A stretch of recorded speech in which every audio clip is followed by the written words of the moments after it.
So I may turn this fan off. I'm not sure how much of it you can hear. I haven't checked anything. So hold on. Let me see something.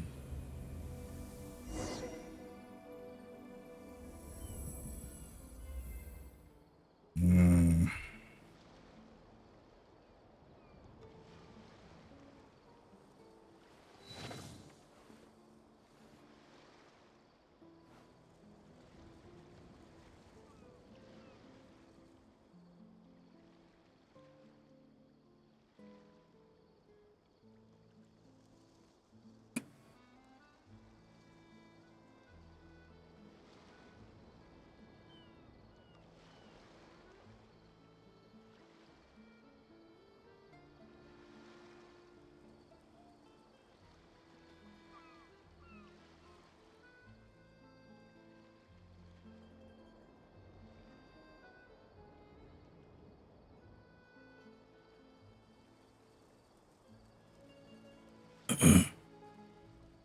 Okay.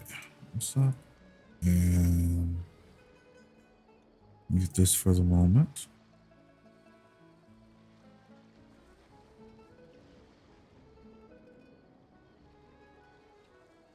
Yeah, I mean it's not bad, but I'm gonna turn it off for now. It's not I'm playing that long.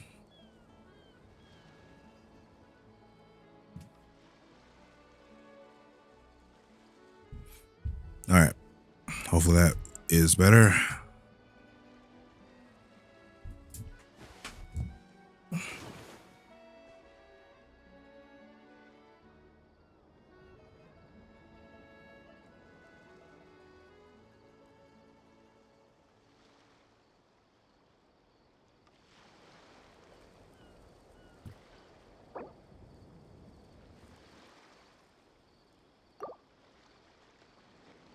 Something you wish to report? Go on. You have my undivided attention.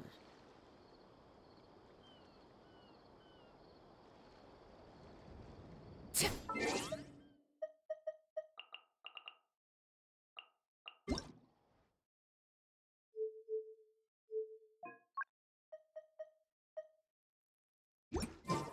we go.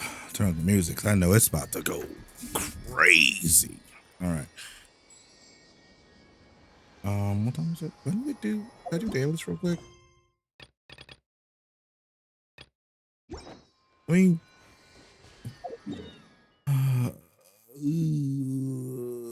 okay. Let me do this boss, and then I'm gonna knock out dailies. It shouldn't take too long, and then I'm gonna do story, and I have to go. It's gonna be a pretty short stream. No. Yes.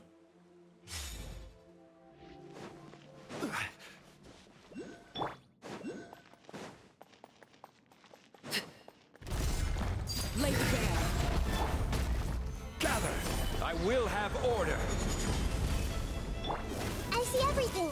The Temple of Wisdom. Okay. Shower me with praise. Time to shine.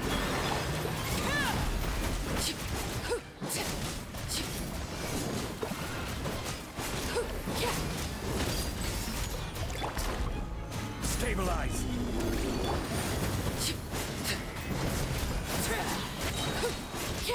This is where I fall.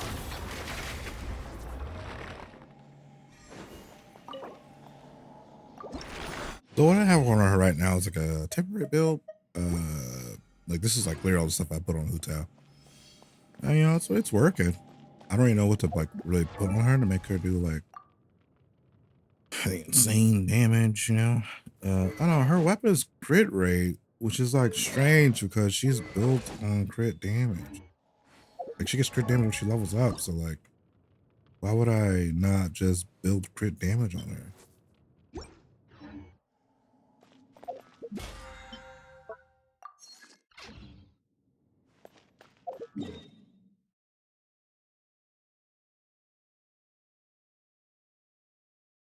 So this just imply like I get like a really good rolls. Like if I get an artifact set where I have like her artifact set and I get like crit damage, crit rate on every single piece, at least like 10. All right, so this is gonna be crit damage for sure, and I'm putting Homa on her. Even though I really, really, really would like her weapon because I want the scythe to look like the scythe instead of this. But like her weapon's crit rate, man, and it's like not amazing. I think. Let me look at it again.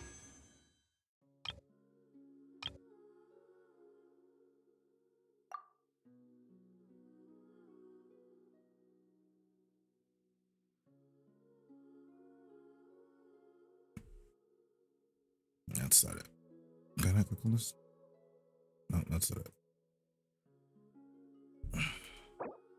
There we go. That's it. It's crit rate. What am I gonna do with that?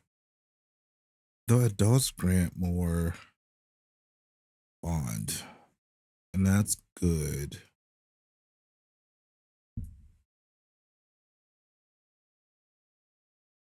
I get more damage. That would be good. Just I don't know how I feel about the crit rate. Though on the upside, this does mean like I don't have to go really for crit rate too much for my pieces. I just get like crit damage. I don't feel like her crit damage would be that great if I got that weapon. But her damage are really good. I don't know. I'll figure it out when I start grinding for her stuff. Right now I'm still grinding her bosses out.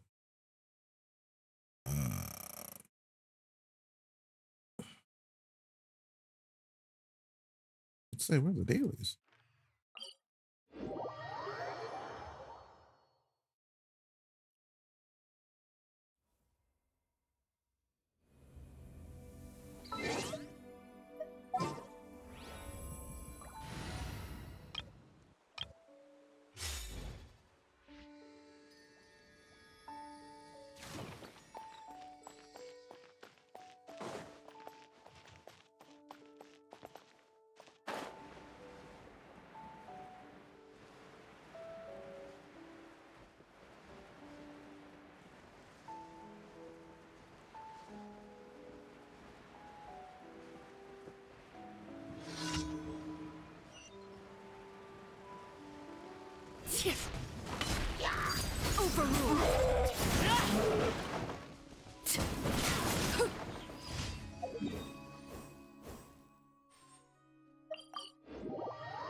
On to the next one.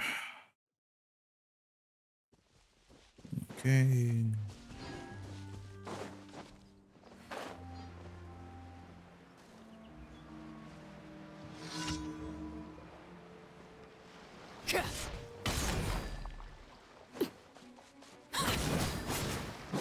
Laid bare.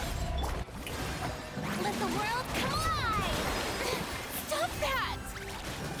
Say cheese!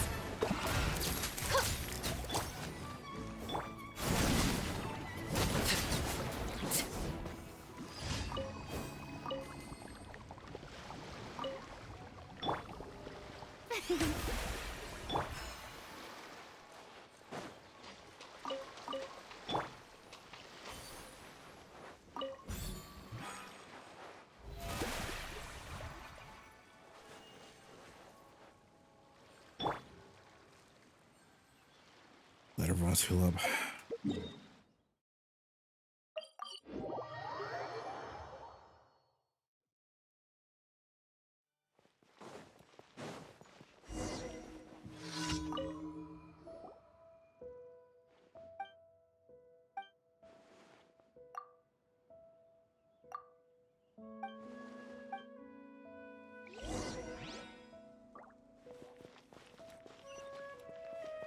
What? That far? Oh, it's okay.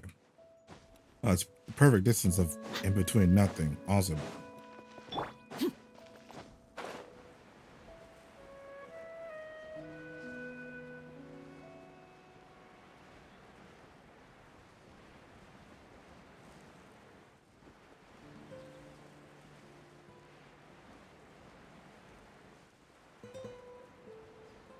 There's something right there. Did I do that? Oh.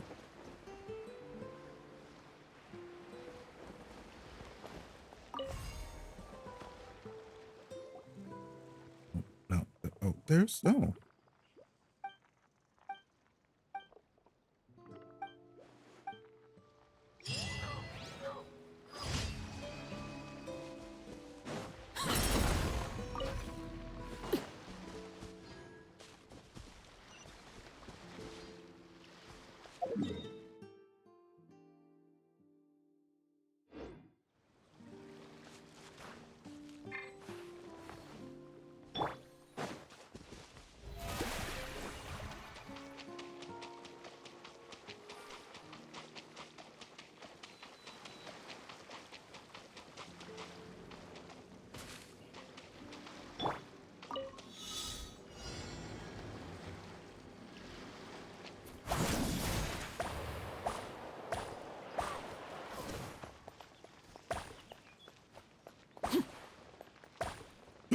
No, no, no, no. Oh God. Oh God. Oh God.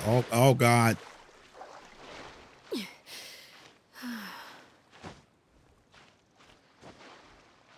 Oh my God. Oh my God. Oh my God. Oh my God. Oh God.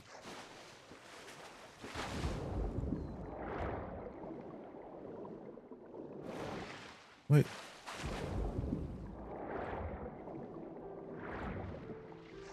She doesn't do the dive thing?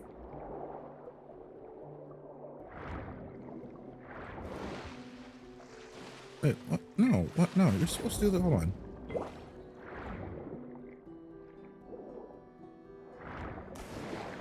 Yeah, yeah, yeah, yeah. Why aren't you doing the thing? Hold on.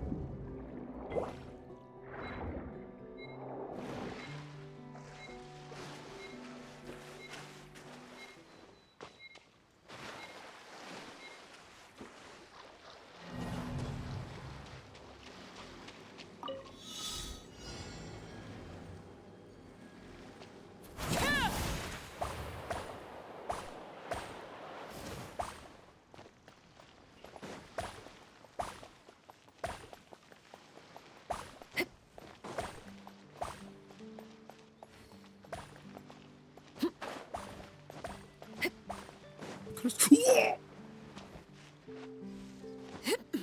okay.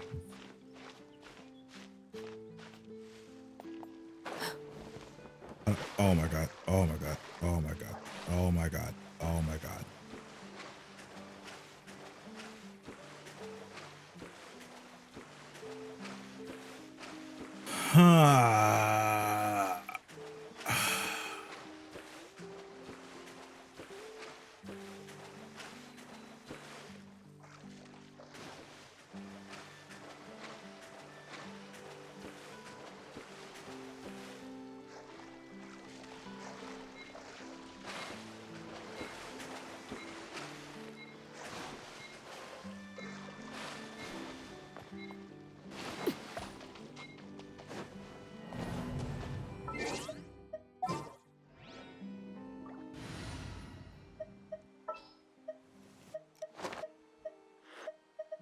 This had better be important.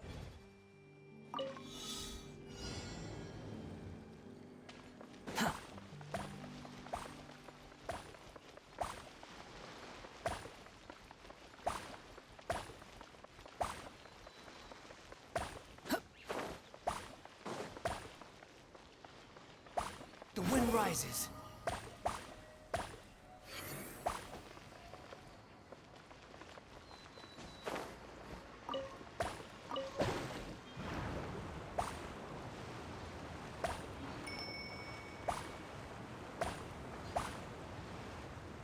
I just sworn I've done this before.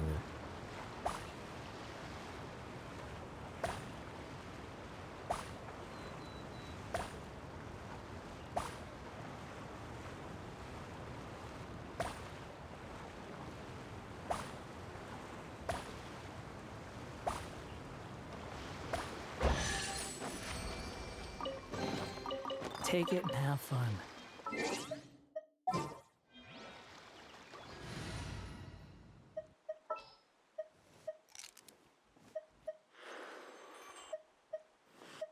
An insurmountable problem, I presume.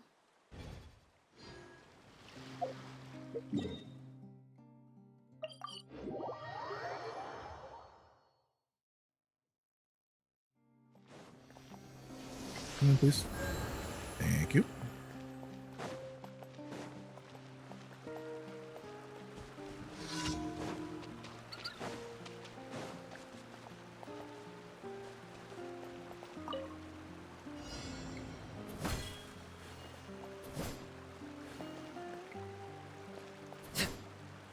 Okay.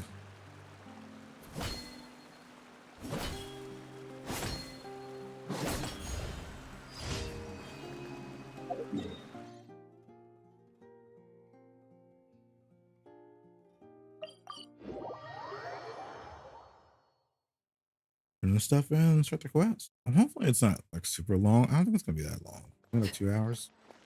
Add Astro. Thank you for complete.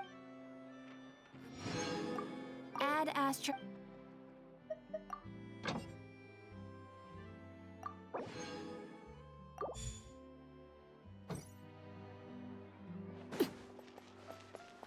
Okay, I'm gonna do the boss one more time before I start it.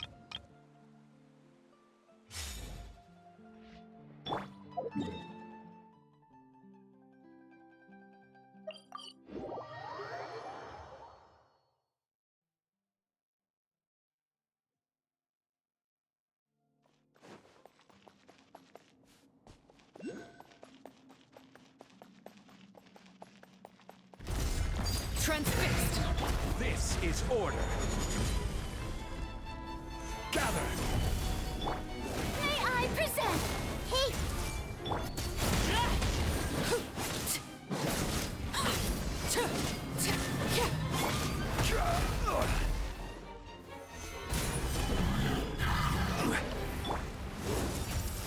Make yourselves at home. The show begins.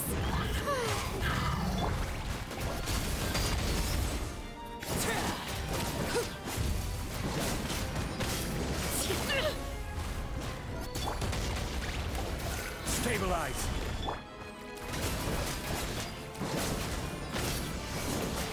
Everlasting as the moon.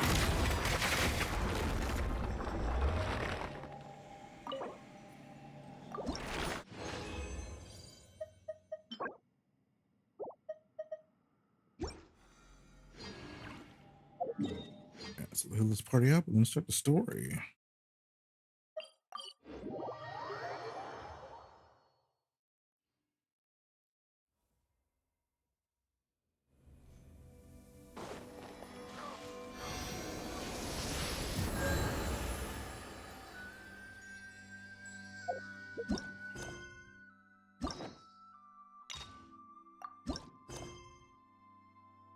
A child who doesn't exist. Little poisson.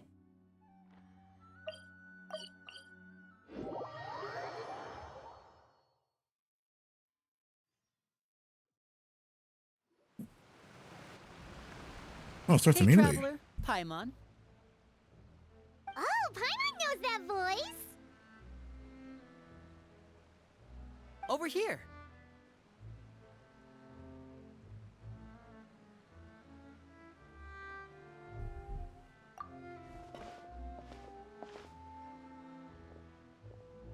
To borrow one of the more popular turns of phrase at the moment, this appears to be quite the fated reunion. Running into you two out of the blue like this has really made my day. I certainly wasn't expecting it. You can say that again. What brings you to Poisson? Poisson. Wait, Paimon's got it. You must be here for one of your magic shows, right? Actually, we've run into a bit of trouble on the home front, so Father arranged for us to stay in Poisson for the Poisson. time being. Oh, are Lynette and Fremine here too? Yep, along with most of the other members of the House of the Hearth. You may have noticed Poisson seems Poisson. a bit more crowded than usual. So you're saying nearly the entire organization has moved to Poisson? Poisson. Sounds like you've run into way more than just a bit of trouble. What's really going on? Well... Since the two of you are so curious, Poisson. perhaps I can fill in the gaps. You scared Paimon half to death. Father, you're here.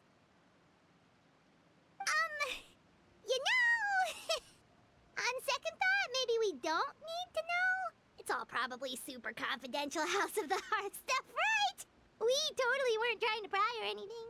No need to be nervous. I could sense your genuine concern from your conversation just now. Of course, I can also understand your confusion. Sending so many Fatui here to Poisson, What's it's up? only natural that some might suspect an ulterior motive to be involved.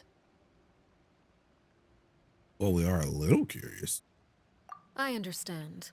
I'm well aware you've had your fair share of confrontations with the Fatui in the past, and I can't exactly guarantee that we'll remain on good terms in the future.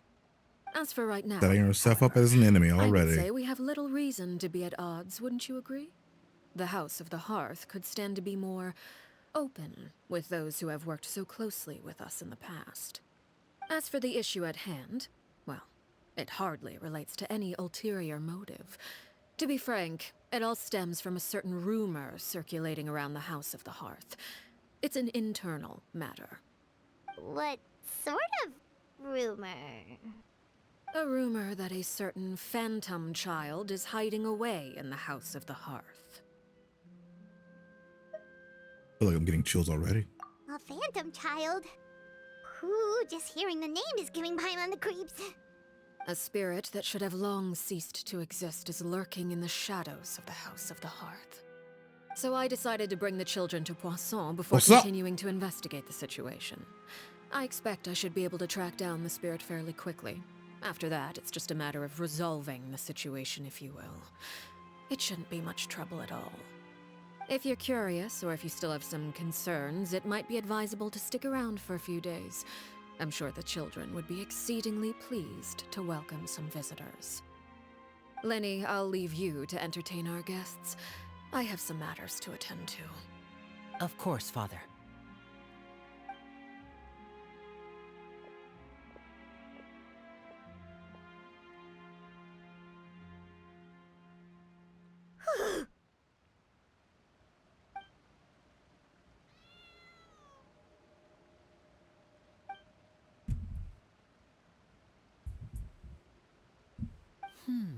It has long been a dream of mine to invite you to our home and introduce you to my other siblings. You're quite well known in the organization already. A lot of people have been talking about you, especially after everything with the prophecy. If you're willing, why don't you stay a while and have a little chat with us? Alright. We don't have anything else to do right now anyway. But let's be clear, we're just gonna be there as guests, okay? Don't get any funny... Oh, wait a second. For your guests, that probably means we'll be treated to lots of yummy food, right? Of course. During our stay in Poisson, we've been helping out the locals with some fishing.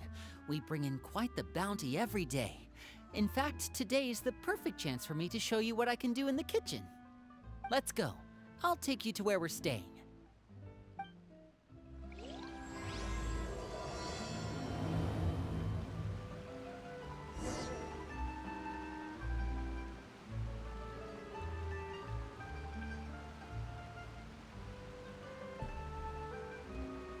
All right.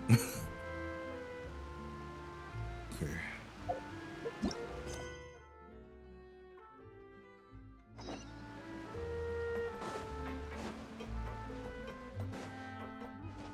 What? Not saying the boat thing? Oh, okay. Well, I didn't get the base little house thing, I guess. We rented this house from one of the locals to use as a temporary base. I'll come back later and tidy up a bit. After that, it should be all ready for you to stay in tonight. Awesome, thanks! So, where are we off to now? Well, when I happened to run into you two earlier, I was actually in the middle of distributing some supplies. With this many people staying in Poisson, we have to bring in outside supplies every now and then. I should probably make sure the rest of these provisions get delivered. Otherwise, people might start to get antsy. Okay, we'll come with. There are all sorts of rumors about your organization floating around out there. Paimon's not sure if she could even take a wild guess as to what's true and what's not. But now that we finally have the chance to see a day in the life of the house, we can take a good look at how you operate. Well, you're more than welcome to come along. Just follow me.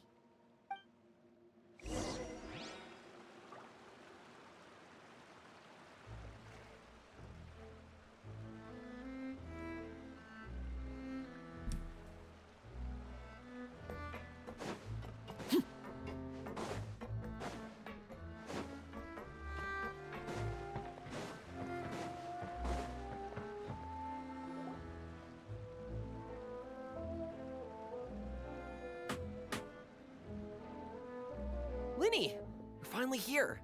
The supplies. I'm assuming you've... Brought them with me? Yep, here you go. Hello? Something caught your eye? It's the Traveler in Paimon! Oh, No way! I guess they really like us. Come here, everyone! Hurry! The Traveler and Paimon are here! Wait, all these kids living in that house? One at a time, please. Don't crowd around them all at once.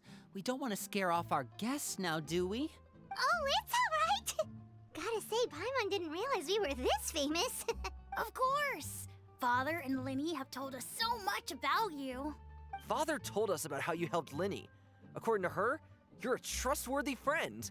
And as far as she's concerned, that's pretty much the highest compliment we've ever heard her give. As you can imagine, everyone's been very curious about you. I heard the Traveler is so strong that she can move a mountain with her bare hands. I heard Paimon eats so much that she can clean out the entire pantry at Hotel Tabor in just 3 days. Wait a second! That's the rumor you heard about Paimon? Oh, not cool at all!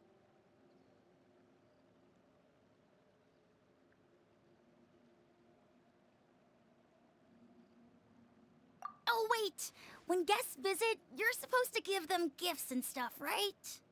Oh, we don't need something like that. Besides, we don't have anything to give to you! Come on, we insist! I can give you some of my new potions. Just pick your poison.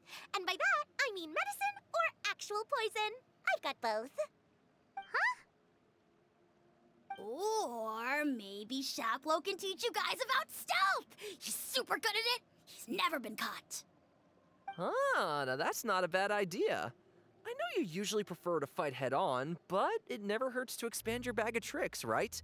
When it comes to eliminating your enemies, staying quiet can go a long way. Trust me, I would know. I was poisoned not too long ago, and I'm still dealing with the after effects. So I'm not quite as good as I was before, but I can still give you some pointers. Wait, when you said gifts, I didn't think you meant poison and stealth tactics. But those are the best things we can give you. You don't like them? Ooh, how about this? Tell me the name of someone who really annoys you, and we'll teach him a lesson for you. All right, Fold Selwar. I think that's enough suggestions for now. When it comes to being a good host, it's the thought that counts. You don't need a physical gift to make our guests happy. In fact, pestering them with suggestion after suggestion might make them more annoyed than anything. I would say your enthusiasm has certainly gotten across. Really? Absolutely. Awesome! It's been so long since we've had guests to play with. If there's anything you need, just let us know. Yeah, especially if it's poison or something. I've got all sorts of potions for that.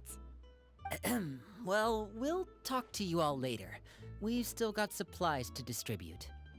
All right, see you later.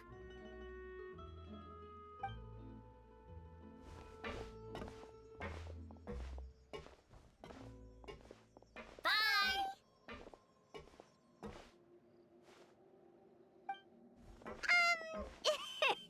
Lenny, about all that poison and stealth tactics talk just now. Scared you, did it? That kind of talk comes with being part of the House of the Hearth. When Foltz was really young, he strangled all of his family pets, just out of What? curiosity. He was labeled a dangerous problem child and was abandoned by his family. Elwar has an unnatural obsession with potions. Father has forbidden her from trying all the different concoctions she comes up with, but she still tries to test them in secret. You really have to keep an eye on that one. Chaplot is around my age. While I'm mainly responsible for collecting intelligence, he handles surveillance. He's These very children are passionate about his work dangerous. and has no reservations about taking on some very difficult missions. I know you two probably aren't used to that kind of talk, but I can promise you they only had the best of intentions. Things like stealth tactics and developing different poisons, they really mean a lot to them. They were just trying to share the best of what they could offer, that's all.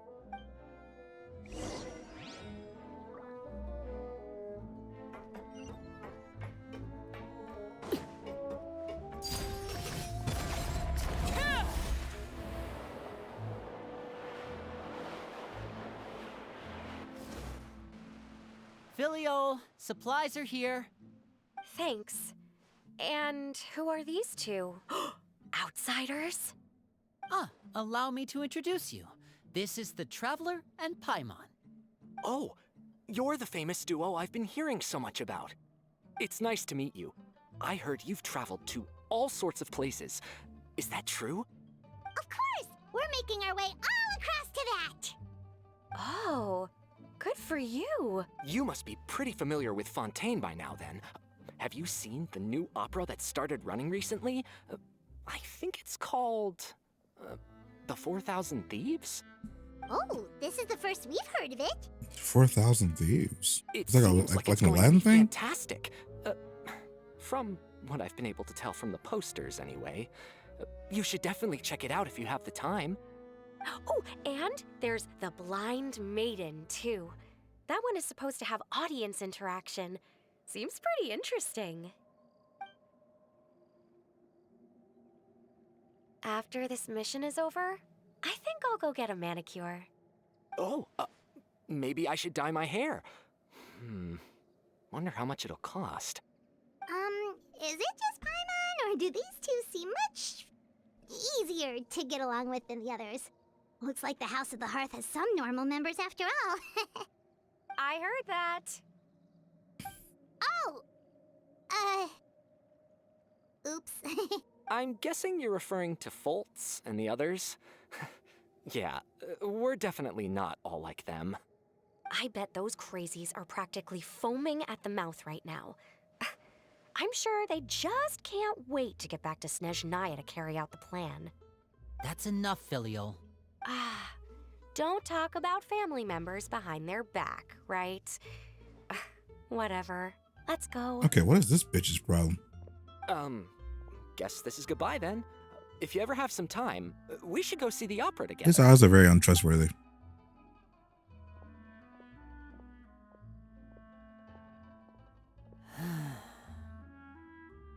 Well, that's it for the supplies.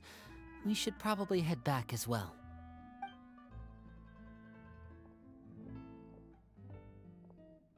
Well, they didn't seem too happy with each other. Seems like there could be something more going on here. You're right. We're only here as guests after all. Oh, Winnie's getting super far ahead. Come on, let's catch up. Poisson!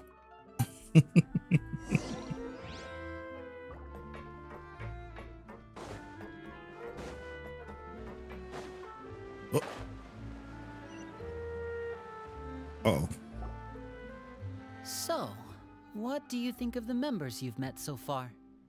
They've certainly got a lot of personality. Well, Father is always encouraging us to be strong-willed and independent. So if there's one thing we've got, it's people who aren't afraid to speak their mind. Well, I should probably get cooking. Wanna join? Of course! Then let's head out and... Fremine? What are you doing here? Well, Fremine! Nice to see you again! Oh, you too. I heard you're here as guests of House of the Hearth. Welcome. We were just going to make some food. Why don't you come along? I could use some help in the kitchen, and I seem to remember you mentioning you wanted to make seafood soup for the Traveler and Paimon. Seafood soup? Oh, Paimon's drooling already. Were you looking for something just now, Fremine? Maybe I can help. It's nothing. I just wanted to see if there were any extra supplies. Yeah, we've got some left over. What do you need? Some food and water. No problem. Give me a second here. Food, water, wait a minute. What do you need all of those for?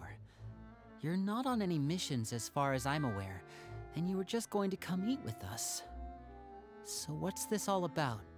I thought I'd grab an extra portion because I get hungry at night. Could He's be because I'm lying. growing, you know? And Fremine, you remember what I told you? You're not like me. Your lying skills still need some work. Tell me what's going on. Is it really bad enough that you have to keep it from your own brother? Maybe it'll be better if we gave them some space. This is the first time I've seen that kind of look on your face. Whatever happened, does it have something to do with Father? yes. Just follow me. Interesting. Okay. Oh. Oh my god. Why am I struggling so much right now?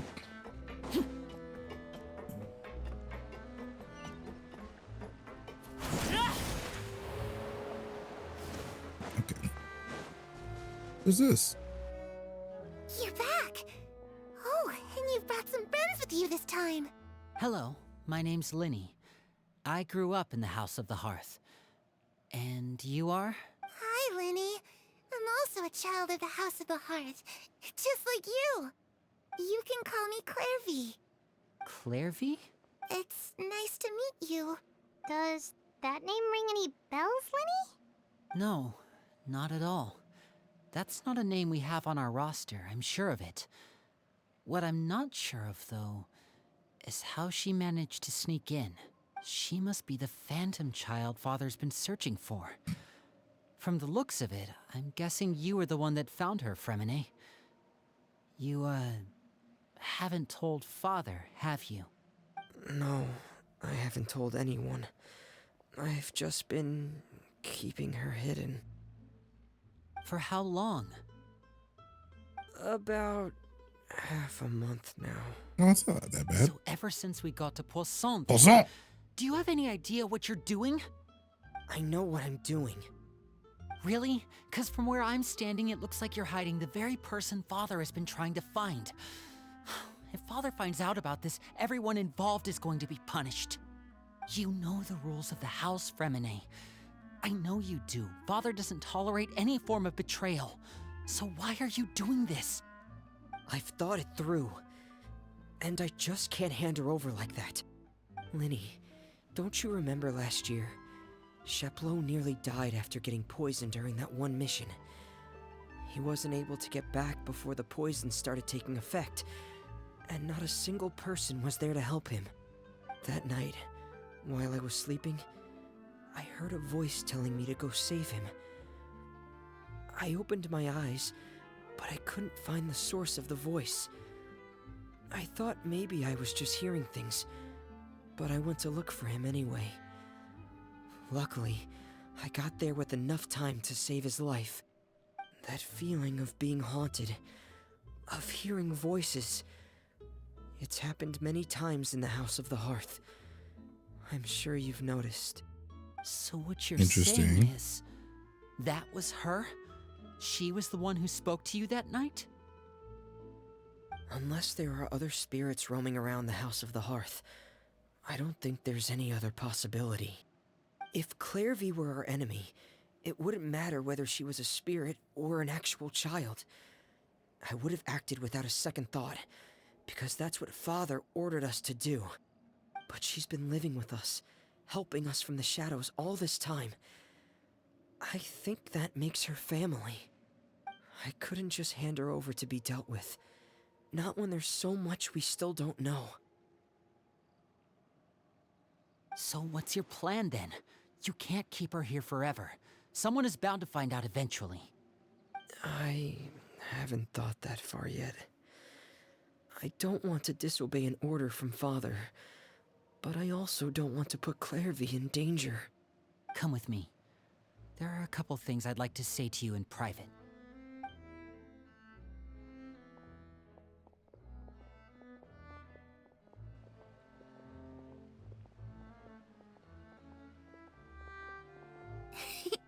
Those two sure care a lot about each other.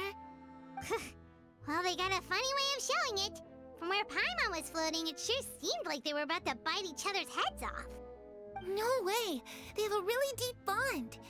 I could tell right away, because I also have a friend like that. I just don't know how long that kind of bond can last. What do you mean?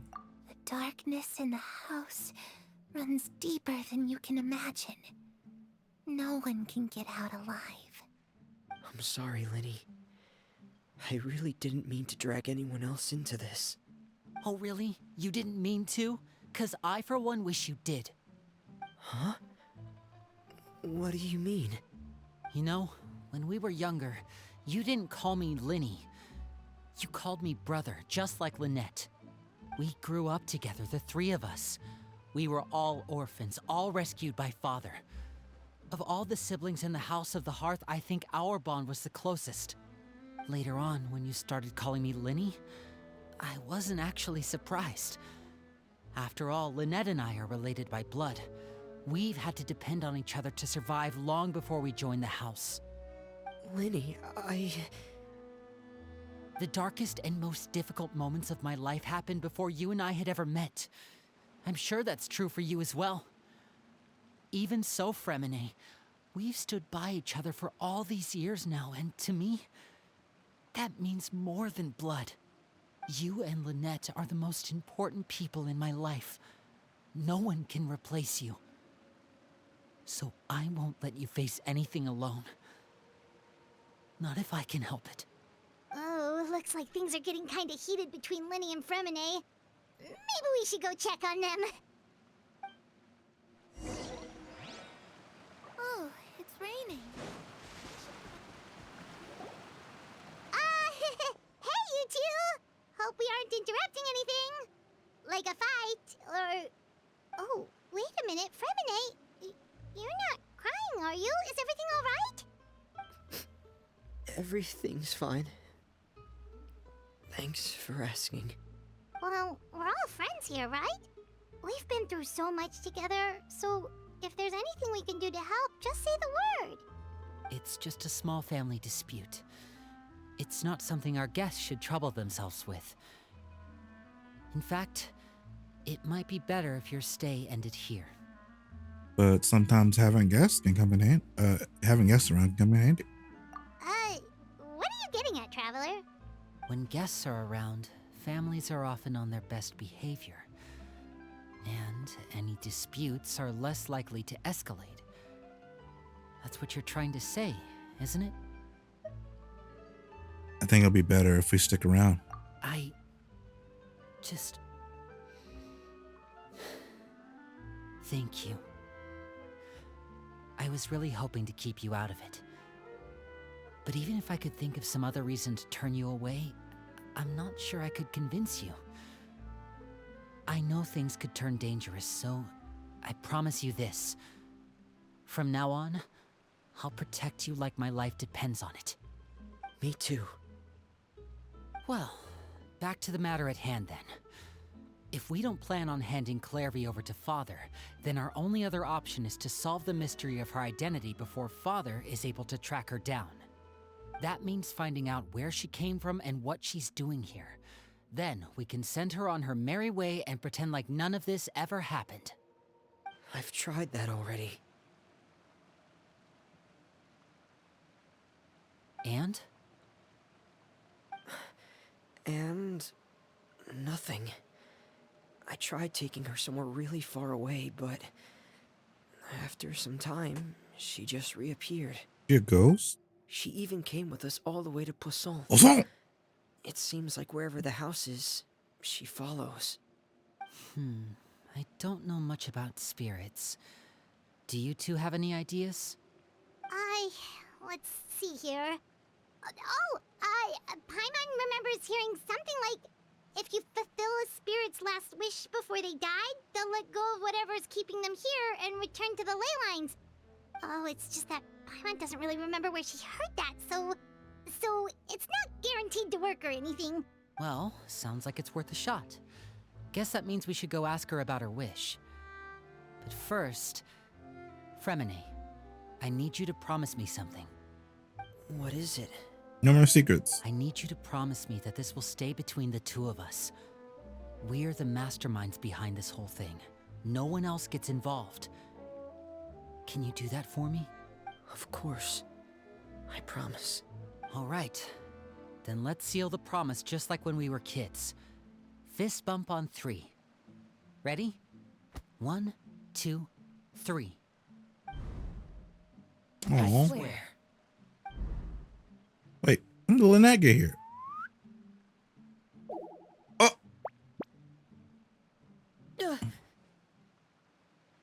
Whoa! Lynette! But what a surprise! What brings you here, dear sister? why's she looking at us like that? And, when exactly did you get here?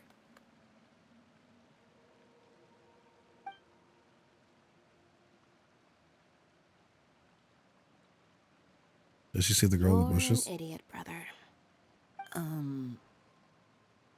And you too, Fremine.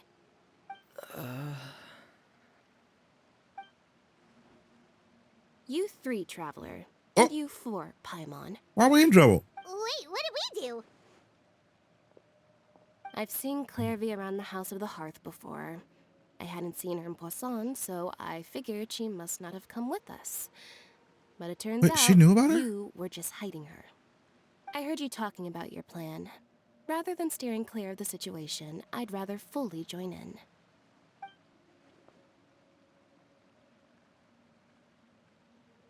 If you don't agree, I'll have no choice but to report everything back to Father. Oh. Simple as that. Whoa. You're not giving us much wiggle room here, Lynette. Well, I guess we're all in this together then. We're all After in we talk to this Clairvy, we'll together. figure out our next move. There's no time to lose. Let's go. I've never seen High School Musical. I just know that song from so many other things.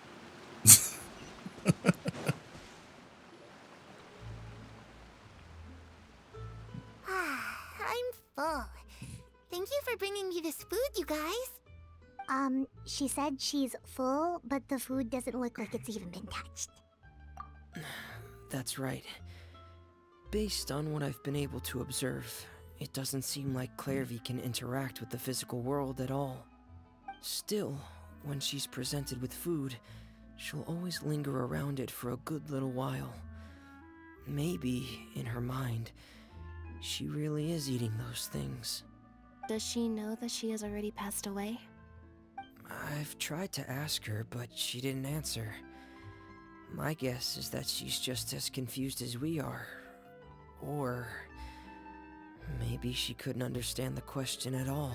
Clairvy, if you've got some time, I'd like to ask you a few questions. That is a lot of food for a little girl. Sure. What was like 8 pancakes? Oh, another new friend. Or probably some other French dish I don't know I'm about. Clairvy. Hello. Clairvy, how did you join the House of the Hearth? Huh? Isn't it the same for everybody?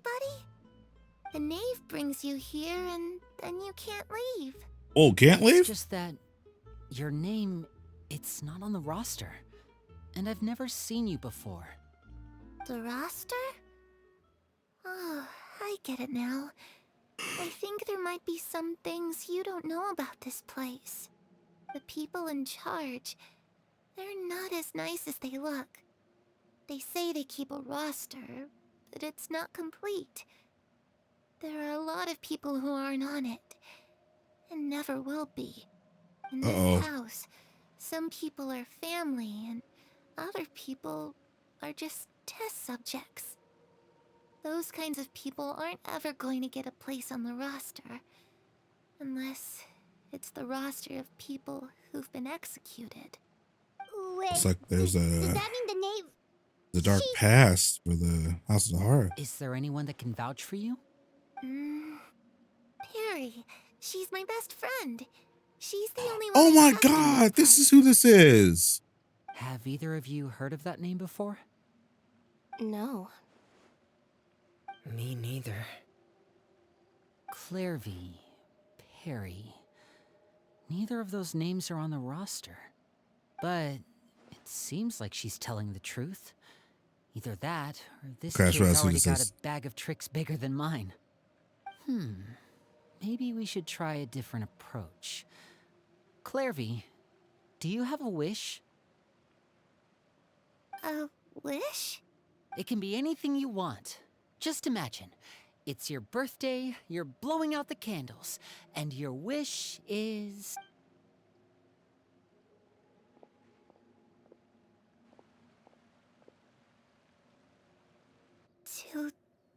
To go outside, where the sun can find me. That's it? Well, that sounds easy enough. The darkness in the house runs deeper than you can imagine. No one can get out alive. What does she mean by that? Things can't be this simple. Okay, time to divide and conquer. Listen up. I've got a plan. I'll try and find a way to use basic illusory magic to take Clairvy outside and bring her somewhere with sunlight.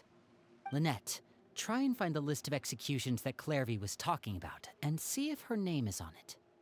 Fremine, you stay in Poisson. We can't be the only ones who've had run-ins with Clairvy. I need you to collect intel on everything she's said and done. Understood. I'll try my best. What about us? What should we do? I really appreciate your willingness to help, but this is a family matter. I don't want to drag you in too deep. It's too risky. Let me think. Since Father considers you to be guests, maybe you could stick by her side for a little while. You don't need to do anything except keep up some nice, casual conversation. Ah, Paimon gets it. You want us to distract her. How should we contact you? I'll give you a magic bird.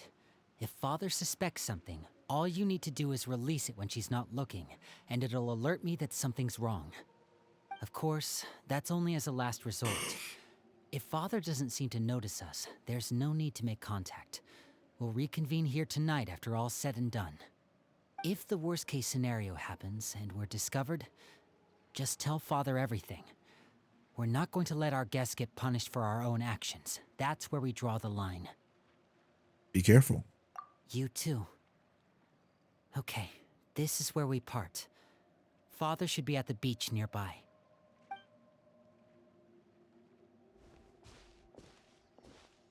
I really hope this goes well. No, it has to go well. That's the only way this can get resolved.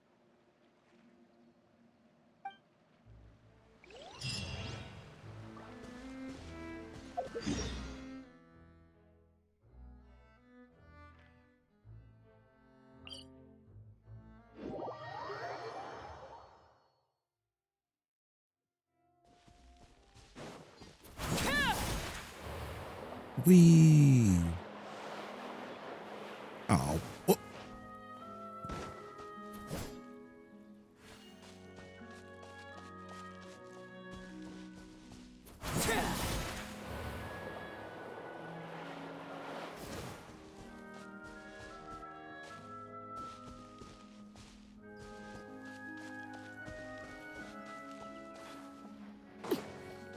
Wait, Child's here?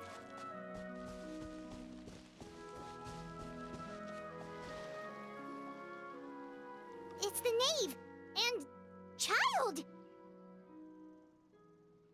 Hey, aren't you supposed to be in Snezhnaya recuperating? What are you still doing in Fontaine? Oh, it's you two. I didn't expect to run into you here. I was unconscious for quite a while after the fight in the Primordial Sea. After I woke up, I realized I was being taken back to Snezhnaya. And You well, came back? I couldn't have that now, could I? You Not could. when I've still got unfinished business here in Fontaine. What do you have to do here? I mustered up all my strength and made the journey back on my own. Oh my god. What sort of unfinished business are we talking here? It has to do with Skirk, my master. I really wanted to meet up with her, but by the time I got back, she had already left. I still have so many questions for her. Without any other leads, all I could do was ask the knave to help me track her down. She must have left behind some traces from her time in Fontaine. Oh, okay, so have you found any clues? Unfortunately, no.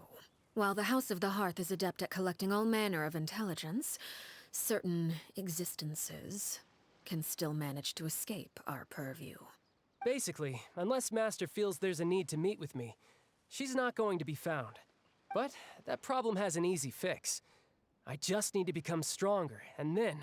Paimon thinks you should focus on getting better first. Probably. The worst of it is over. It's all thanks to that one kid from the House of the Hearth. Elwar, I think her name was. She gave me a bunch of random potions to drink. They didn't go down easy, let me tell you. Pain and chills all over. But they really did help speed up my recovery. And that's good, because it looks like I really do have to head back this time. The old man's been putting the pressure on me. He sent someone to tell me I'm needed for some sort of project. Project Stuja? What? Yeah, that's the one. I heard Regrader's involved too. I'm not looking forward to having to listen to all his monologuing, that's for sure. Hey, maybe you could think of a way for me to stay in Fontaine for a little longer. Helping Linny and the others brush up on their fighting skills would be far more interesting. If you and I could spar, that would be even better. I've been waiting for a chance to see you go all out. And what a sweet little daydream that is. All right. But I also have a role to play in all this. I'll be leaving Fontaine shortly as well. Besides, considering how little they see fit to step outside the homeland, being called on to return to Snezhnaya by such illustrious dignitaries, what a great honor. Wouldn't you agree? One I could do without, I'd say. Is it just Paimon? Or does it kind of seem like they're... Just casually trash talking their colleagues behind their backs? Yeah, that's what it sounds like, yeah. So, dear guests of the House of the Hearth, to what do I owe the visit? Well, we just, Wants to learn more about you? Right! We're super close to Linny and the others, but we still don't know much about you! Is that so? Introductions have already been made, have they not? Oh, well, you see? There's only so much you can learn about someone from a short introduction. At least tell us something a little extra, like, why do you call yourself father? Huh, good question. I'd also like to know. The fact that you have to ask tells me our intelligence work has been quite successful. Telling you the answer to that question would only serve to undermine that success.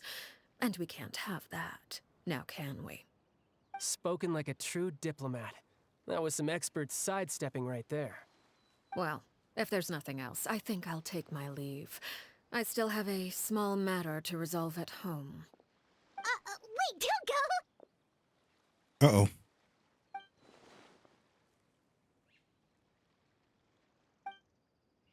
Release the bird.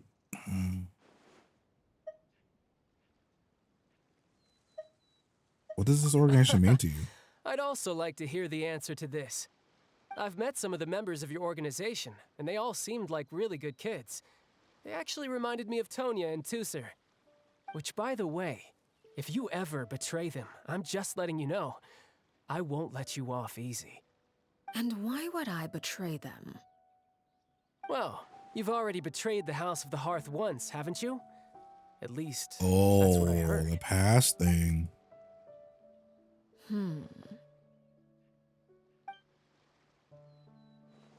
Okay, I admit. That's just what the old man told me. The rooster, I mean. Nate betrayed the House of the Hearth. So does that mean what Clary said was true? Doesn't Nate really treat her children like test subjects? Okay, so it seems like they're confusing what happened in the past to what she's doing now. She wasn't in charge of the House of Hearth the entire time. It was the other person. Wait, did you really do something bad to those kids? Never mind what I've done. I'm more curious as to what the mighty rooster had to say. Care to enlighten me? Ah, well, nothing much. Just some stuff about you taking out many other members of the House of the Hearth, and even going so far to attack your own family. I see. Oh, based on your reaction, I'm guessing it's all a bunch of lies. No, it's true. Hardly. I don't appreciate his particular turns of phrase, but I suppose he didn't say anything untrue. Although, it would be more accurate to say that there is a certain level of prejudice involved, but I don't intend to clear that up just yet. Prejudice has a funny way of concealing the real truth behind certain things, an attribute that I find to be quite advantageous. Call yourself a Fontainian, for example, and people will assume all sorts of things, when the real truth is that this is simply the land where I was raised. That way, is that why she didn't do the swimming thing? But then, why did you try to help out with the prophecy and everything? I was trying to protect the children born in Fontaine. Claiming that I myself was a Fontainian simply made it easier to operate. People would hardly suspect a fellow Fontainian of having any ulterior motives. Who wouldn't want to save their homeland after all? The primordial sea wouldn't have any effect on me, but it would have caused great harm to the House of the Hearth. Well, you wanted extra information, didn't you? There you go. I hope that satisfied your curiosity. Not gonna lie, I'm starting to like her now.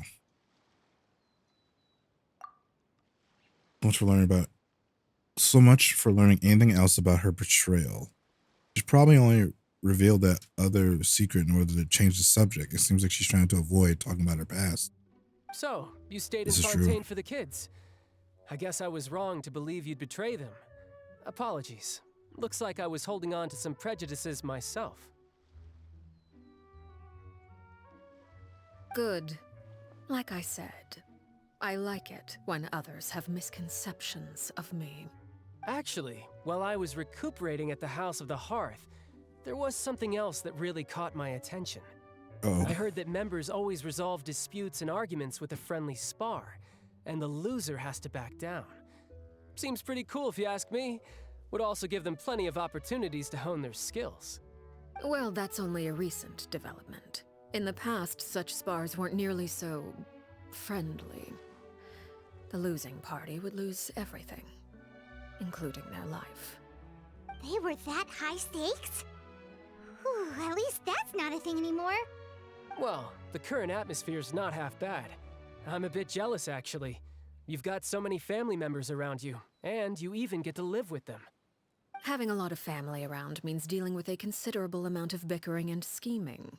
Once Tonya and Tusser enter their rebellious phase, I'm sure you'll understand. Just imagine. Tusser becomes obsessed with plucking out strands from the rooster's mustache, or Tonya decides to dye her hair 42 different colors. Why are you saying that? Okay. I get the picture.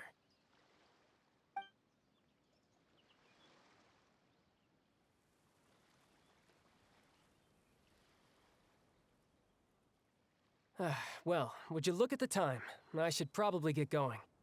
Traveler, Paimon, I'm not sure where our paths will cross next, but the next time we run into each other, we should definitely try and find some time to spar. Again, maybe this is a conversation we can have when you look less like you're gonna keel over. All right. Well, thanks for everything, Arlecchino. No thanks necessary. You also played a part in obtaining the Gnosis. I would say we can call ourselves even. I like the sound of that. Well, I'm off. See you all some other time. We should probably get going too. Do you want to head back with us? Oh? You want me to leave so soon? Oh, well, you see, I'm rather enjoying the evening breeze. If you don't mind, I think I'll stick around for a bit. I have think she some things to knows. think about. Apologies for not attending to you like a proper host. Please forgive this slight. I do hope you'll have a pleasant stay. We managed to keep her distracted until nightfall. Good thing Child was there to keep the conversation going. You don't think she suspected anything, do you? Oh, I wonder if Liddy ran into any issues. Let's hurry back and see how everything went. Oh? You decided to stay a little longer? Let's take in the ocean view together, then.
Staring into my eyes is ill-advised. I can't promise you'll like what you see.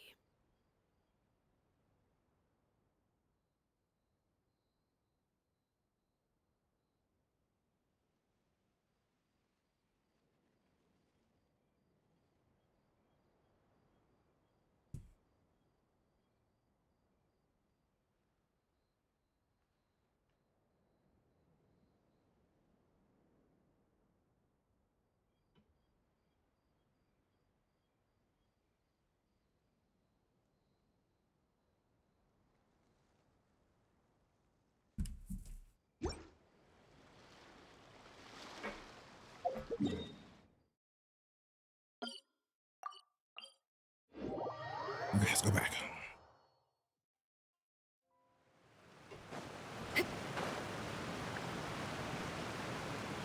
I can't imagine this mission is too much longer.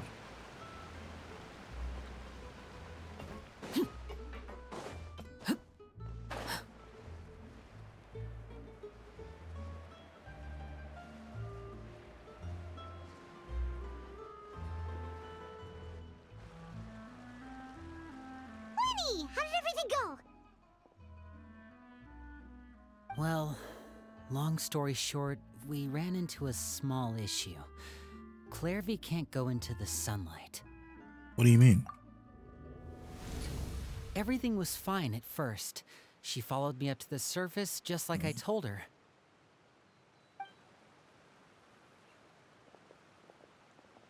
But as I led her out of the shadows and into the sunlight, she vanished. I turned around and there she was, standing at the edge of the shadows, silently watching me. Huh. Maybe she's afraid of sunlight,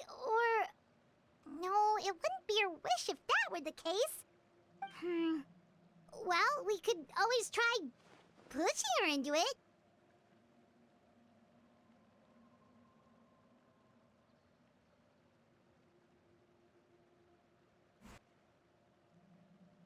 Not sure pushing works on non-corporal being. Oh, true. I've pretty much tried it all already. Nothing worked. Eventually, the sun went down, so all I could do was bring her back here. How did it go with you, Lynette? Good. I've got the list. It's right here. Really? Well, what are we waiting for? Let's take a look!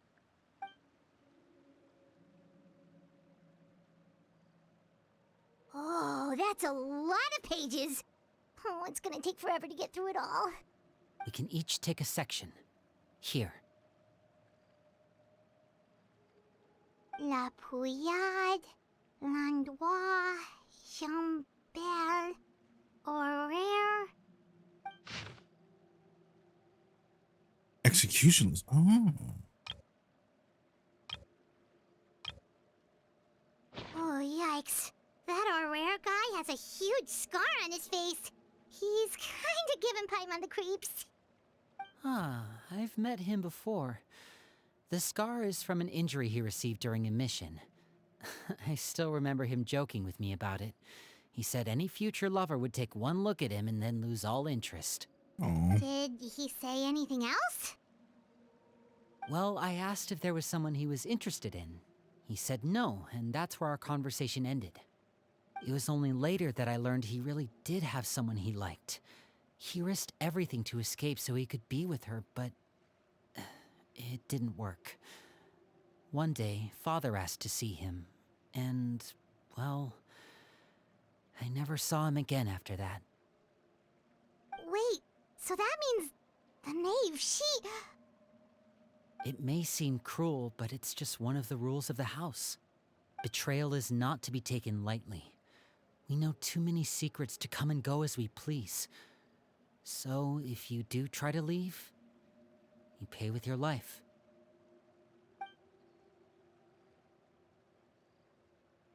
Her name's not here, huh? Well, that's not too surprising. It doesn't seem like this list is complete. It only contains records dating back around 5 years. Let's shift our attention then. Fremine, were you able to find anything out? Fremine. Sorry. I was thinking about something. I managed to talk to quite a few people, but I couldn't help but notice that the atmosphere in the house was a little... strange. Hey, ASAP, how you doing, man? Wait, aren't you streaming Destiny? I mean, I know there have been arguments in the past. Times when people haven't gotten along. I'm just doing the character quest and like Filial are a good example of that. leveling up for the night. Oh, those are two of the people After that we met actually, while delivering supplies. I have to play Destiny myself. Paimon can After see how those. they might not get along. They had very different vibes, and their, interests seem to be pretty different as well. That's to be expected, actually. Father brought us all here, shared her knowledge with us, taught us how to fight. That's one thing we all share. But that's also where the similarities end. Not all of us feel the same desire to stay here. As members of the House of the Hearth, we're also considered part of the Fatui. And to a lot of people, that's an identity they never asked for. Certain members get older and realize they want something else for themselves. But considering the rules of the house, most people would never say that out loud. People like Chaplot and Foltz are loyal to Father and her vision. They're proud to be part of the Fatui. Filial and Nantoy, on the other hand, well, they aren't quite as enthusiastic. These kinds of conflicts have always been there. It's not like Father is in the dark about any of this. Well, that's true. But it just feels like things have gotten worse lately. Filial and the others, it seemed like they were meeting in secret to talk about something. I can't say for sure, but I think they've met Clairvy. You think she's been inciting them to act out? No, not exactly. But I wouldn't be surprised if she said something to them about the darkness in the house and how deep it runs. She's told me about it before. Experiments being run on children. People being used as pawns on the battlefield without so much as the strength to survive. And they just believed all that? Without any evidence? Clairvy's words probably gave them the excuse they were looking for. Whether they actually believe them to be true is secondary. This is all because of Project Stuja, isn't it? Whoa. Hold on a second. What's this Project Stuja all about, huh? This is the second time it's come up now. Sorry, but I'm not sure of the details either. I only know what Father has told us, which is that it's something the Rooster and Regrator have been working on together. Apparently, it has to do with the Fatui's strategic plan for the future. Because the House of the Hearth was so successful in obtaining the Gnosis, we now have the honor of playing a key role in Project Stuja. Wait, but isn't that a good thing? Key role is just another way of saying dangerous role. To us, the whole thing is an inconvenience. Father thinks so too, but she's in no position to refuse. Their plan isn't exactly unreasonable, and they've been funneling the house a lot of funding. It's just that we'll lose a lot of members in the process. Participating in the plan, it's an honor in name only. What they're really trying to do is subdue us. The existence of an intelligence organization outside their control makes them feel uneasy.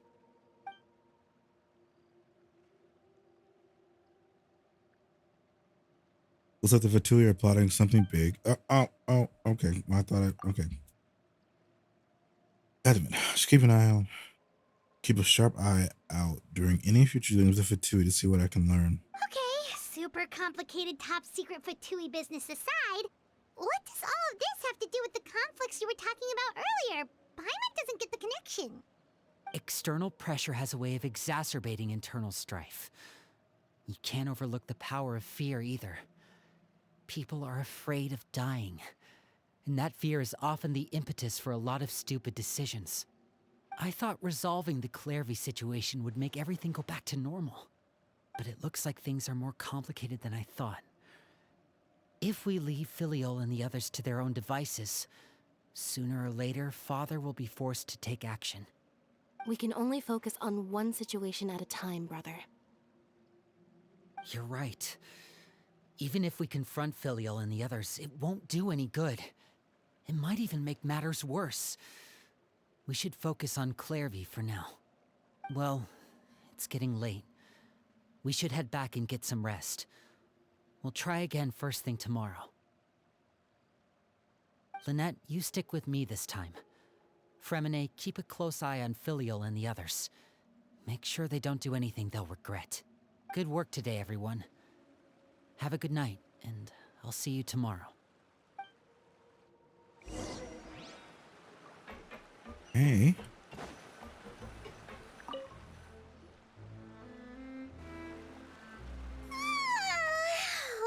I'm always looking forward to an early night, but she can't sleep at all. Hey, you don't think the knave will be too angry with Linny and everyone if she finds out about all this, do you? She's even scary when she smiles. If she were to actually get angry... you have to protect Paimon if that happens, okay, Traveler? I'm also afraid of her. Well, in that case, we should just plan on running away. We'll grab Linny and the others and we can make a break for it as fast as we can. Look! Look over there! Quick! Clairvy? Let's catch up with her before anyone sees!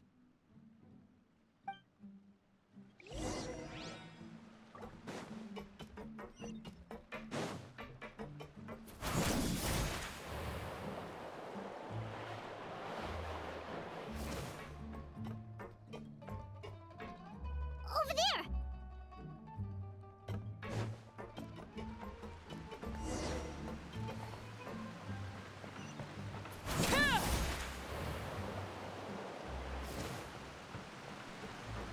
Oh, where is she going?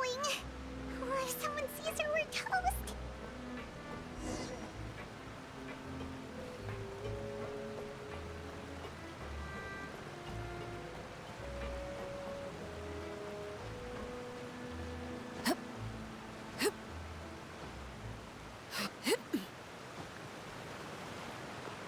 Oh, look! She stopped!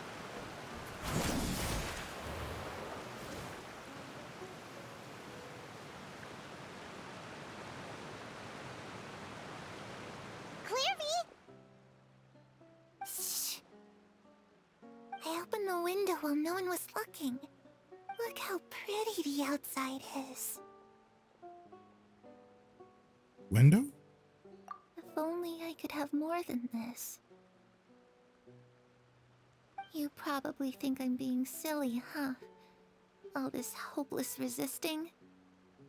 It's better to dream of what I could have than try to make it a reality, right?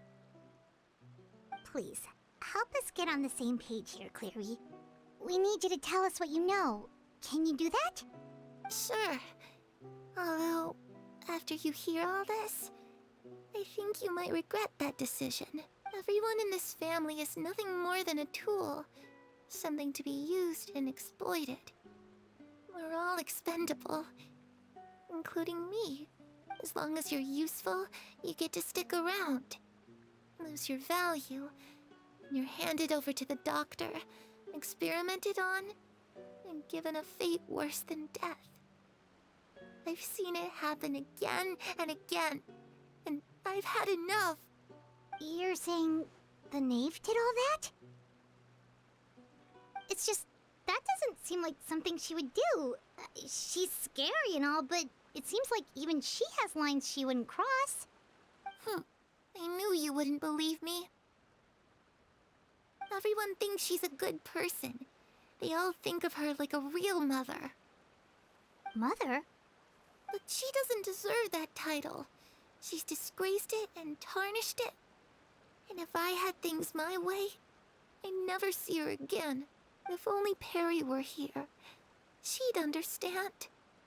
Perry. There's that name again. Also, Paimon's getting a strange feeling. It almost feels like she's not really here with us. Paimon can't tell if she's actually talking to us or if she's mistaken us for someone else. She's a spirit. It could be anything.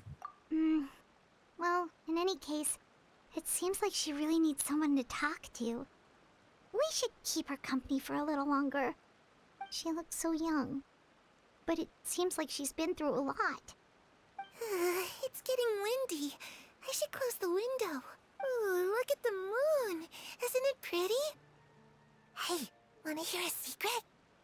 I heard that if you look up at the night sky in Snezhnaya, you can see the aurora. It's supposed to be super pretty. Even prettier than the moon tonight. I'd love to see it. Perry and I promised each other that once we're older, we're gonna go see it together. But I can't find her. I'm worried she's also been...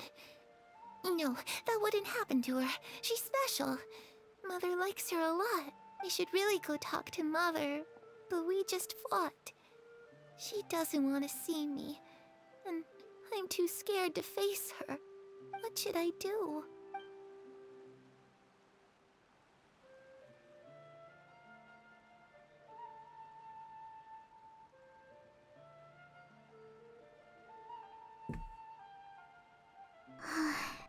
Paimon really doesn't understand what's going on with her. Well, let's head back. We've got an early morning tomorrow.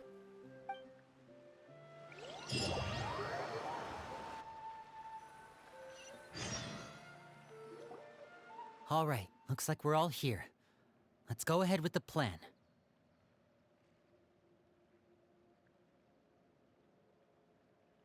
Before we do that, I have a question. Oh? What is it? Have the knave and the doctor ever worked together? What makes you ask that? Well, we kinda ran into Clairvy last night, and that's what she told us. We met the doctor back in Sumeru. He's super dangerous, and he's done all sorts of bad things. It's possible that Father and the Doctor have had certain dealings, but I don't think Father would work with him. We're not really on the same side, so there's not a lot of trust between them. That doesn't exactly set the stage for a successful partnership. I did hear, though, that when Father first became a Harbinger, the Doctor offered to work with the House of the Hearth. Father rejected most of his proposals, except for one. It had to do with some sort of secret experiment. Secret experiment? Could that be what Clairvy was talking about? I don't think so. I don't know any details about the experiment itself, but I do know it's an entirely independent operation. The Doctor only proposed a direction for the research. That was the extent of his involvement. I still don't think that counts as working together. The details of the experiment are confidential, but complete records are kept on all participants. That doesn't seem to be the case with the situation Clairvy referred to. I know you don't agree with some of the Fatui's methods, and I'm not asking you to. But I am asking you to trust us on this. The House of the Hearth has its own principles. There are certain lines we're not willing to cross. Alright, that's good to hear at least.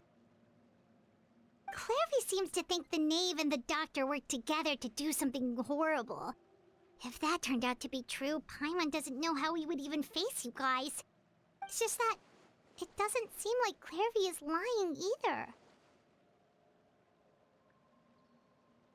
The easiest thing to do would be just ask the Knave directly. Father didn't come back last night. She's probably still near the shore. We'll be counting on you to distract her. Lynette, you're with me. Fremine, you know what to do. Be on your guard, everyone. All right, let's get to it.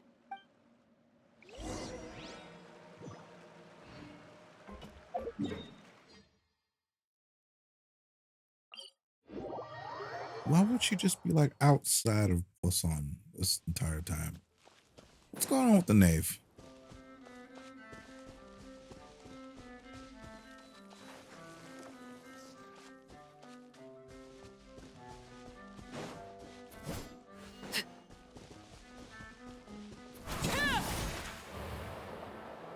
Oh, come on. Man.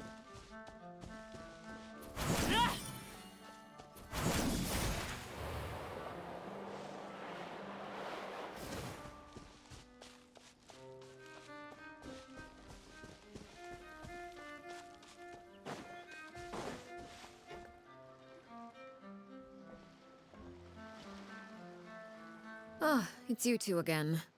I must say, you look a bit pale. Did you have trouble sleeping last night? A little. Perhaps if you had less on your mind, you'd be able to absolve yourself of such troubles. So what are you planning to do now? Catch up on some sleep? Or should I give you some time to rack your brain for a topic to discuss before I ask any questions? Although I must profess to being curious. Without Child here, how do you plan on distracting me? Wait. Us? Distract you? What? No, we just want to talk. It's not us. No. It's you just seem so interesting. Here for a chat. Looks like you could have used some extra time to think. No matter. If you don't have any other plans, why don't you accompany me somewhere? Don't worry. I'll be sure to steer clear of any scheming children. Whoa, let's Ocean breeze is relax. sure nice today. You know everything then? Children always think they can hide things from the grown-ups. But nothing gets past me. Least of all a little scheming. I think I'll let them have at it for a little longer. I can be very patient. Well, I'll leave you to think things over. If you're so inclined, meet me outside the Palais Mermonia. Good things come to children who do as they're told. So I do hope you decide to tag along. If only for your friends' sakes. What should we do? Definitely going. She clearly knows about everything we've been doing, and Paimon doesn't think it'd be a stretch to say she was threatening us just now. We should release the pigeon that Lenny gave us. Maybe don't do it right now. Oh, good idea. Hopefully he sees it in time. Well, we should probably head to the Palais Mermonia. Paimon doesn't want to find out what happens if we don't show up. Based on what the knave was saying just now, it sure didn't seem like it'd be anything good. We don't have any other options. I guess all we can do is take it one step at a time. Okay, then we probably shouldn't keep her waiting. It seems like Linny and the others are on thin ice, so let's do our best to not get them in any more trouble. Yeah, I'm actually really enjoying this.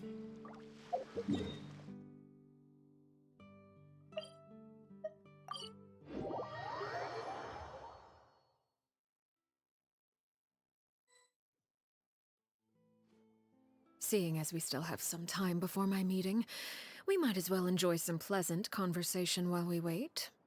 I'm glad to see you get along with my children. Being surrounded by good companions is necessary for a child's development. You're not planning on doing anything to them, are you? I assume you're referring to Linny, Lynette, and Fremine. Although, there's that situation with Filial and Nentoy as well. It appears quite a few people have been acting out lately. No matter. I'm not one to discriminate. All those who betray the house meet the same fate. There are no exceptions. Does that mean you're going to kill them? Oh, are you here to beg for their lives? I'm sorry to disappoint, but the rules of the house change for no one. In my organization, everyone is responsible for their own actions. But don't you care about them at all? They really respect you. They even call you father. You must feel something for them. Any organization in which feelings come before principles is one destined for ruin. The House of the Hearth is hardly an exception. You could say our principles are more stringent than most. Perhaps I can offer you this consolation at least. As our guests, you two will not be held accountable along with them. There's really no other way to solve the issue? I would imagine Linny, Lynette, and Fremine will be able to keep their lives. As for Filial, Nentoy, and the others, I'm afraid there's little I can do. They can try to escape, but once you know our secrets, there's no getting out alive. But that's awful. Ah, you seem concerned. Out of consideration for my guests, I suppose I could turn a blind eye for a little longer. If Linny and the others manage to dispose of Claire V in the meantime, all evidence of their wrongdoing will be lost. In that case, I could hardly punish them for something I couldn't prove.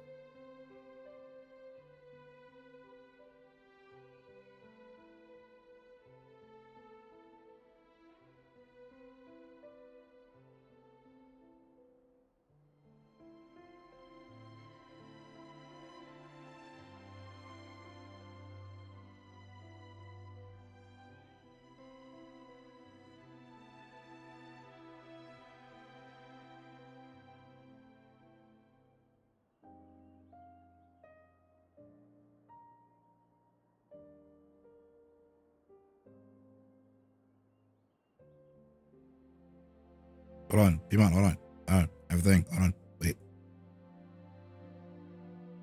How it feels to chew 5 gum. You're welcome.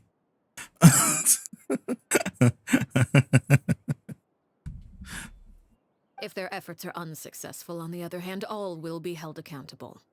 And the punishment will be severe. It's a deal then. What hold you to that? Of course. Oh, and here, I believe this belongs to you. Oh! Try and keep better track of it next time. It takes a considerable amount of time to train a bird like this. It would be such a pity if you were to lose it. Permanently. I love the way she talks to me. Is that nice? I knew I'm afraid we should that's all have the time waited we to have let that bird go. Now, for the matter at hand. I asked you to meet me here because I have business at the Palais Mermonia. It has nothing to do with you, but I think it would be prudent for you to stick by my side for the time being. There will always be time later to run off and tell Linny what you've learned. Well, time to go. Looks like we wrapped things up just in time.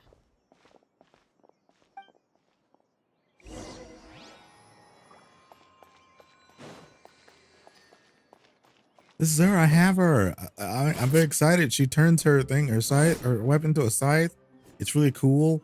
But like, you need her weapon to make it look like it's supposed to look. Okay, look, I'll just show you real quick. This isn't too long. Like, oh man, like I want her weapon, but like I'm not really trying to put money into this game, you know. So like, I don't know what I'm gonna do.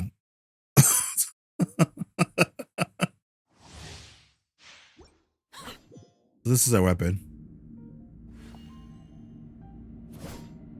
As you can see, she turns into a cool scythe set.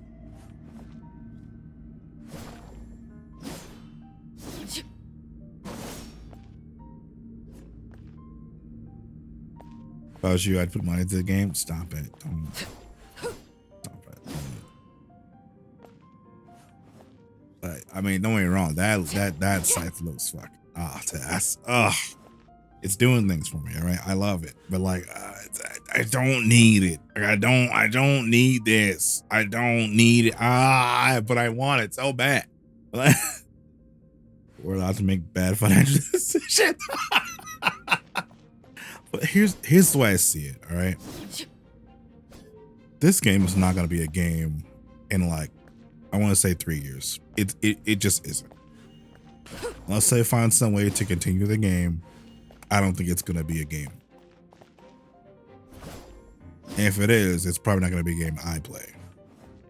So like, I'm pretty invested into like the story they're kind of doing right now, but this story is going to end in probably 2 or 3 years, which means like, what are you going to do for the game then? Because like, I'm pretty invested in the story. Once the story goes away, I have no reason to play the game anymore.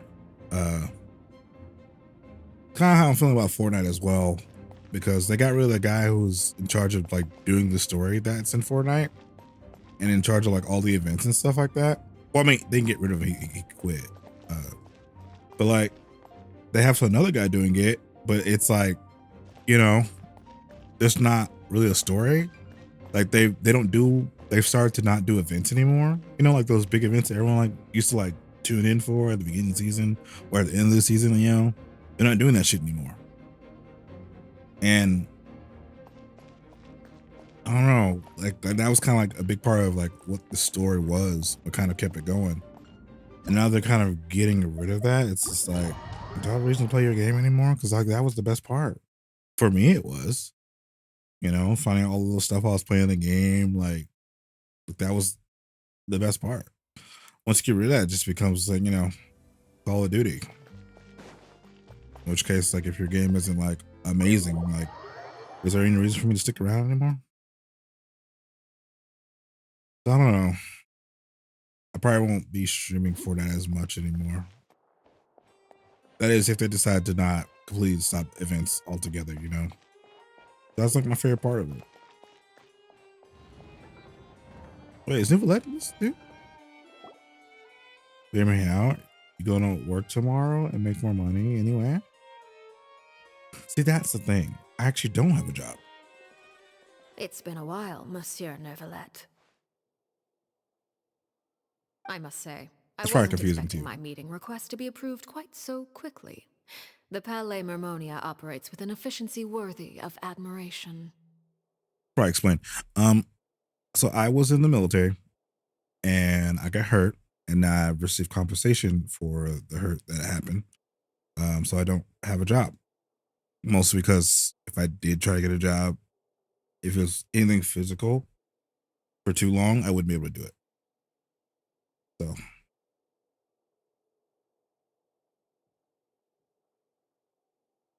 spend money on games because you don't have responsibilities like family or a pet or things. I have a house, sir. What do you mean?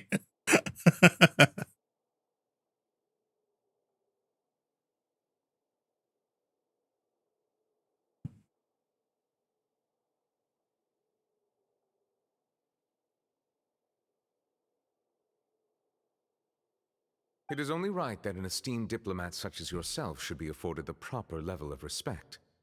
Although, if I may speak plainly, I must confess that I did not anticipate we would have the occasion to meet again after presenting you with the Gnosis. I see you brought the Traveler and Paimon with you as well. If I may inquire as to the purpose of your visit. I'll be departing Fontaine shortly. There is, however, an outstanding matter that I would like to see resolved before I go. It requires a rather lengthy explanation, I'm afraid. So I took the liberty of explaining everything in this proposal. Please review it at your leisure, Monsieur Neuvillette. I have a house too. It's lame and stupid. I mean, yeah, but I own my house. Do you own your house?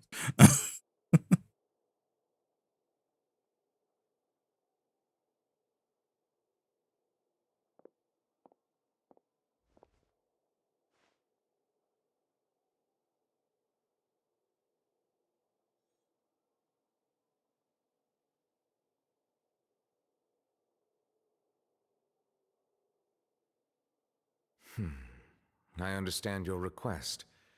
However, at the risk of causing offense, I must admit that I fail to see why you would wish for such a thing.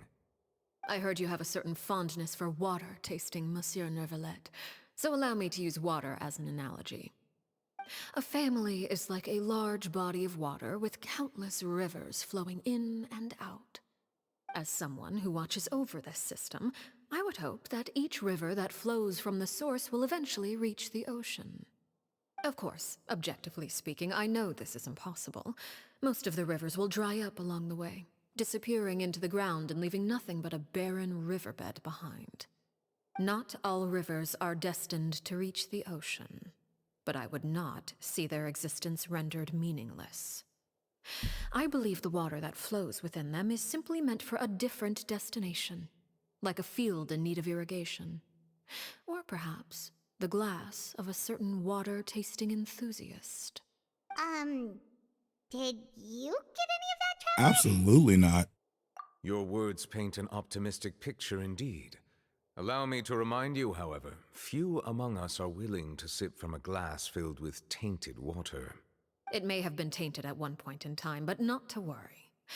I'll make sure it's strained of all impurities and returned to its cleanest form.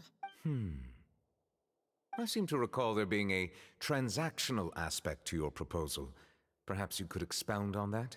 If you accept my proposal, Monsieur Neuvillette, I will gradually withdraw my forces from Fontaine, and, unless absolutely necessary, I will no longer carry out any special missions within Fontaine.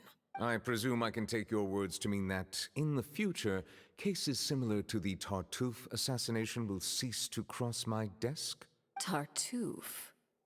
Ah, that thief who embezzled funds from all those charities, you mean? My deepest condolences to his family, but without any evidence, I cannot imagine how the House of the Hearth might have been involved. Oh, she definitely did that shit. She definitely did that If you shit. accept my Oh proposal, my god. Monsieur Neuvillette, I'm sure certain measures could be taken to reduce the frequency of such troubles. You choose your words carefully indeed. In that case, I am inclined to accept your proposal. My thanks for your generosity, Monsieur Neuvillette. Well, with that settled, we should be going now. I took the liberty of bringing along 2 bottles of spring water from Snezhnaya for you to enjoy. I do hope I get the chance to hear your impressions. Perhaps at our next meeting, yes? Indeed. I trust you would not overlook your commitment in the meantime. All right, Traveler Paimon. Time to go. I like to park my house in her heart. Oh my god. Leave.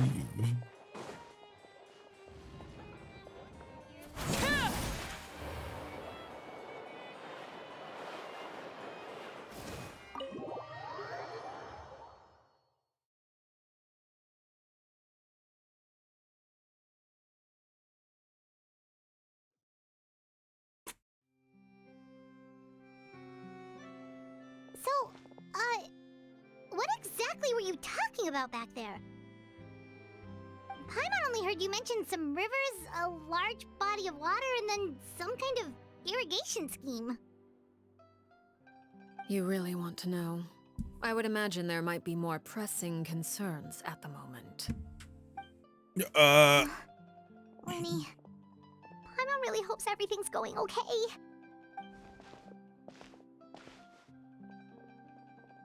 Oh, Paimon recognizes that look. You've got your thinking cap on, don't you, Traveler?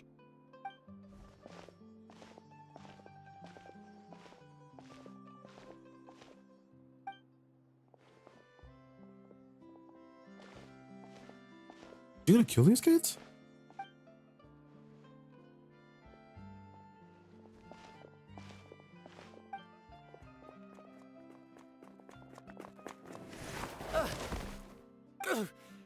Oh, shoot. Are you alright? Oh, jeez. I'm so sorry. I was so focused on selling these papers, I wasn't looking where I was going. What's this? Well, let me make it up to you at least. Here, take this paper. On the house.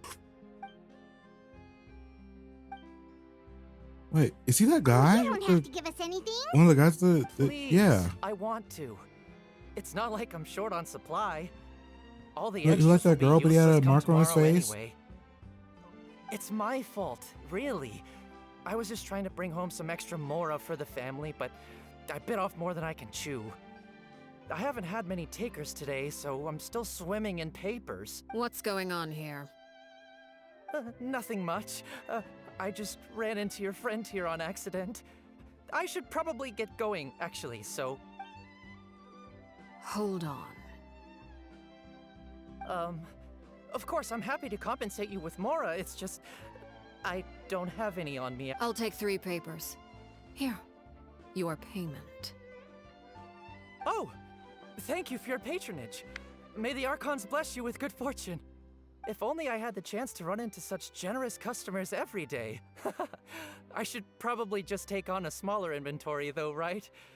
I'm getting married soon, so sometimes it's hard to not get ahead of myself. Anyway, I should head he's out. getting married. Goodbye. Well, now that my affairs are settled, we should take the boat back to Poisson. Poisson! I even acquired some light reading to enjoy along the way. Actually, why don't we stick around for a little longer?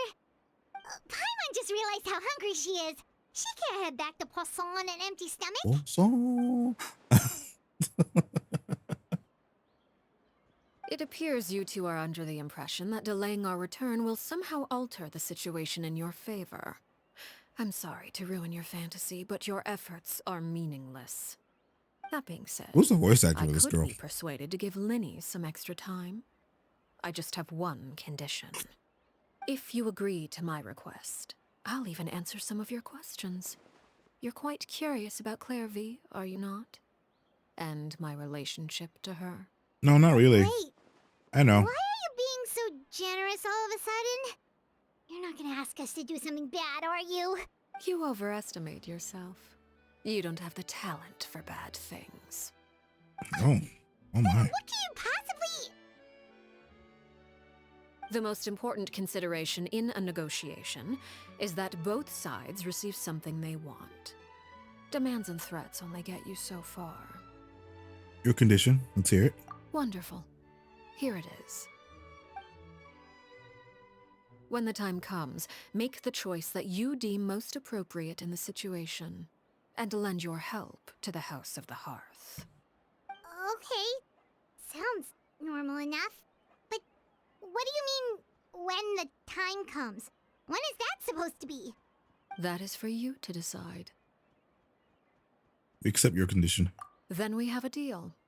Follow me.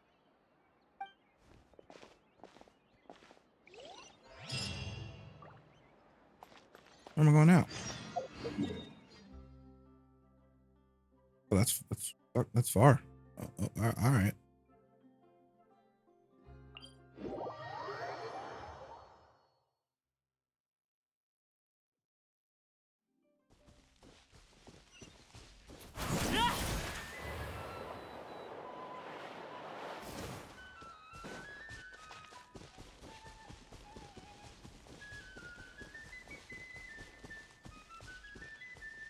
I don't want to, but I have to go to work so I can spend money on Duel Links this week.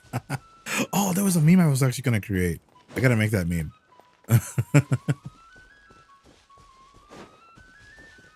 Hopefully, I'll have it done later tonight.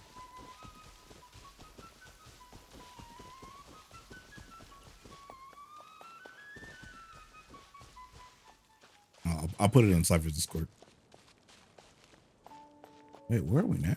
Wait, where are we? Was this here before? What is this place?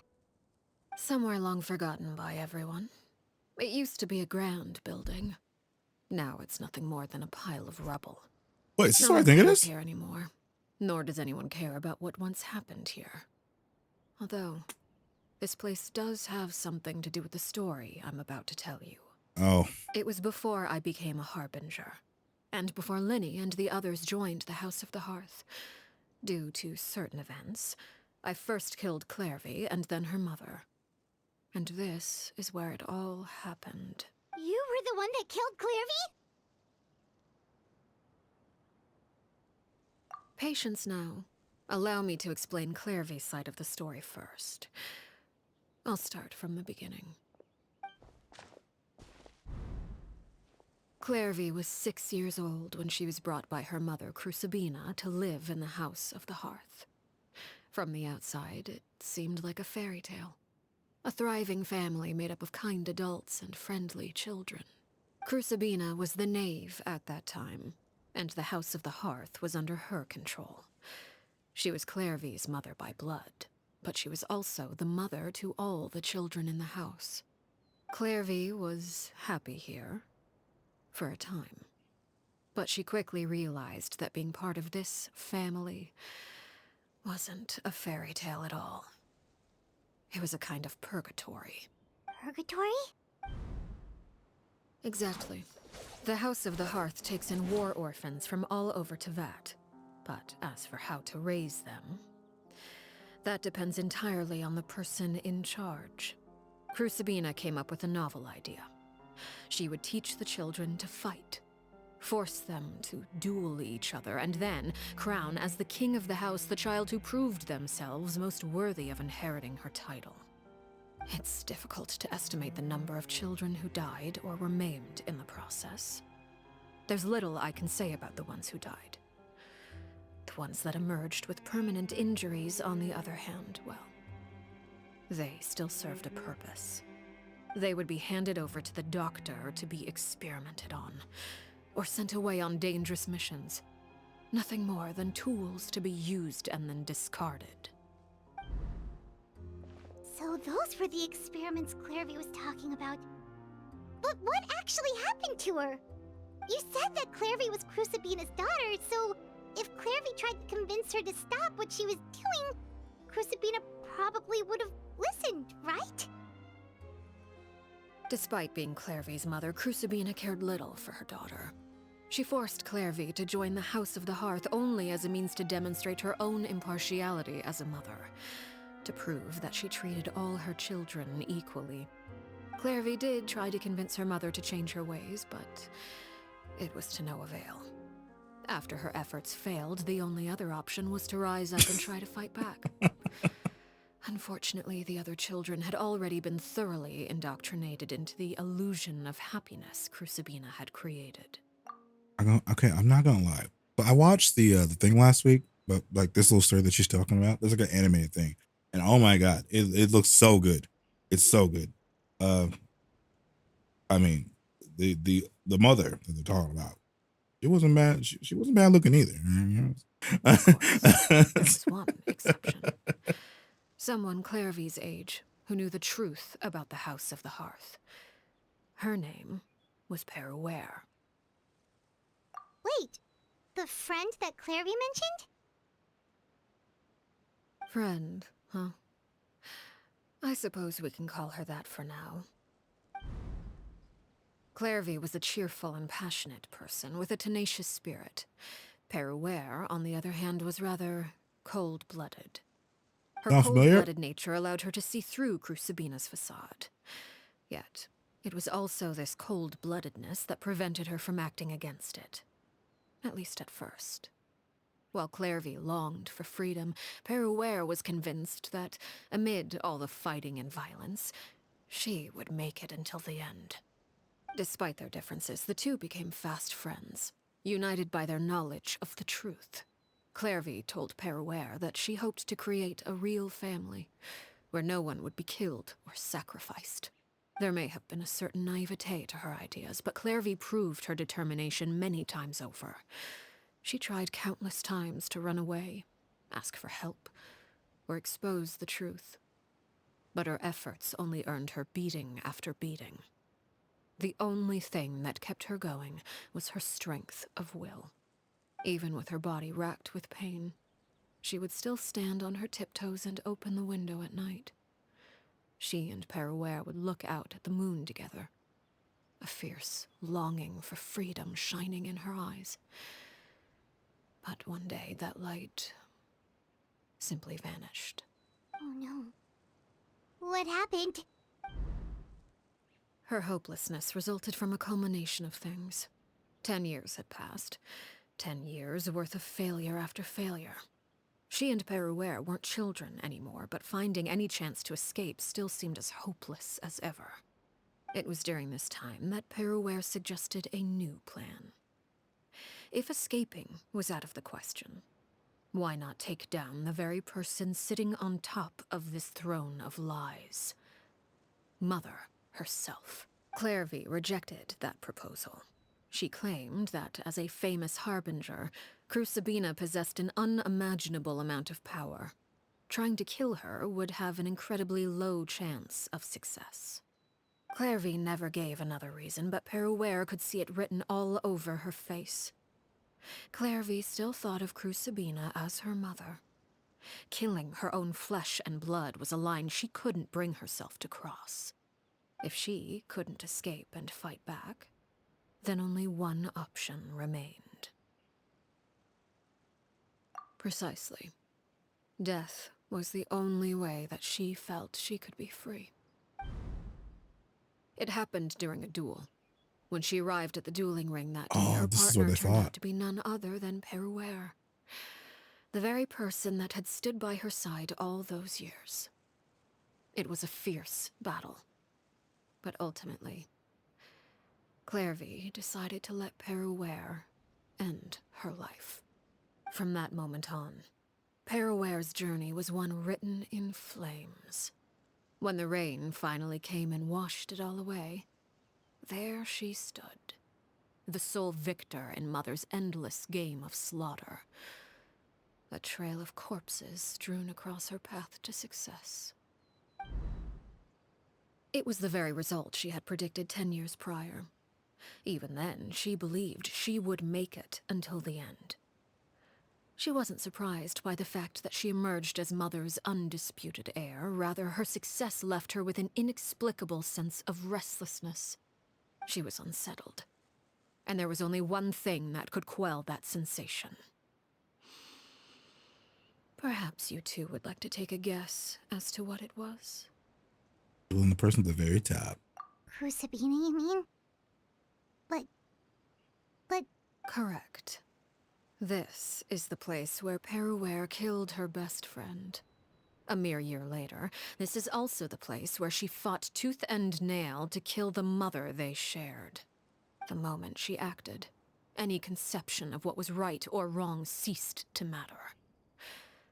It's one of the principles of the house. Only those who survive get to write the rules.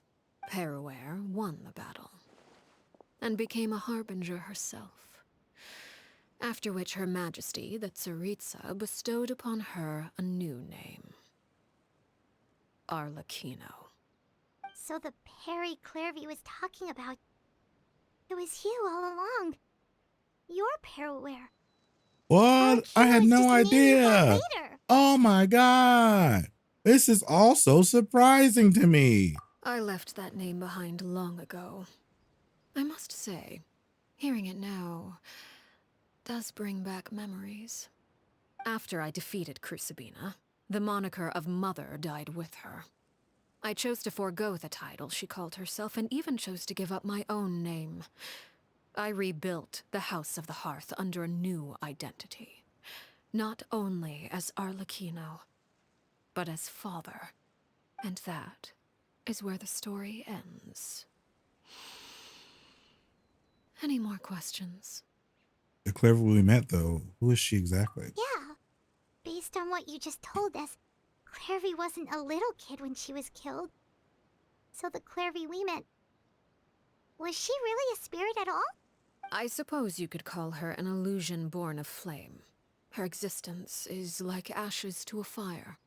something left over in the wake of blaze and ruin. You see, a certain power runs through my veins. It's not unlike a curse. My flames leave behind shadows of anything they consume. Of course, the chances of those shadows morphing into a sentient entity are exceedingly slim. Clairvy is a very special case. Clairvy died when she was 16 years old, but what emerged from the flames was her 6-year-old self. Her appearance wasn't the only thing affected. Most of her memories were lost to the blaze as well. Memory is a mysterious thing indeed. Losing a portion of your memories will alter your sense of self. Lose 10 years' worth, however, and it would be like living in the past. Like returning to a version of yourself that never grew up. No wonder Paimon got such a weird feeling when we were talking to her. Perhaps I should put it this way. Clairvy is someone trapped in time. It may seem like she exists with us in the present, but she truly lives in the confines of her own past.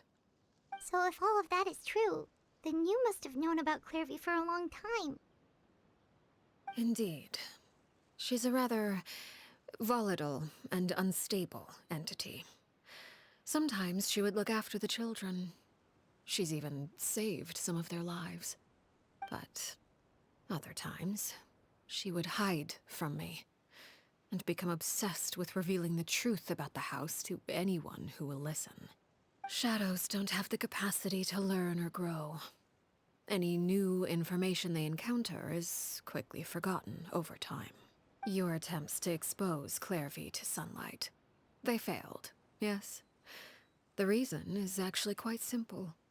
In Clairvy's mind, the house is impossible to escape, and it is this very perception that traps her there. But no matter. All I have to do is kill her again, and all will be resolved. I don't anticipate so much as a single speck of ash will be left behind this time. That's what she was looking for her. Paimon can understand why you might want her gone, but isn't there another way? So what if she's trapped in her 6-year-old self? She's still your friend! At least talk to her first! It's too late for that. She broke the rules, and now she must be punished. That goes for Filial and Nantoy as well. She's had quite the effect on them. I hope you understand. The difference between Crucibina and myself lies in our formulation of the rules, not our policy for enforcing them. Upholding the rules without question is a trait we both share, because that is how a household should be run. Is this really what you want to do? Wait, what? Whatever could you mean? Don't you want to say a proper goodbye at least? Whether as a killer or as a father, there are two things that must be avoided at all costs: anger and sorrow. Anger makes you impulsive. Sorrow causes you to waver. Well, it appears it's about time to proceed. Before we arrived, I told some of my well-behaved children to bring our troublemakers here by nightfall. I do believe I've kept my end of the deal. I give your friends quite a bit more time. As for what happens now, we'll just have to wait and see.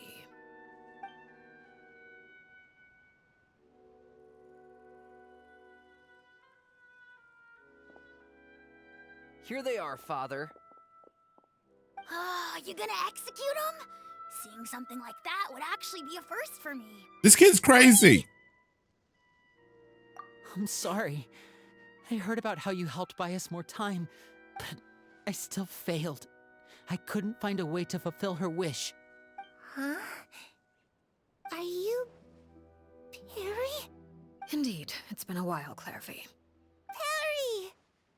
Shh, stay right there. I'm sorry to postpone our reunion, but first I believe certain scores need settling. She gonna kill these kids? Oh my god. There's a whole cutscene. Father, let me explain. Oh, never mind. It's not a cutscene.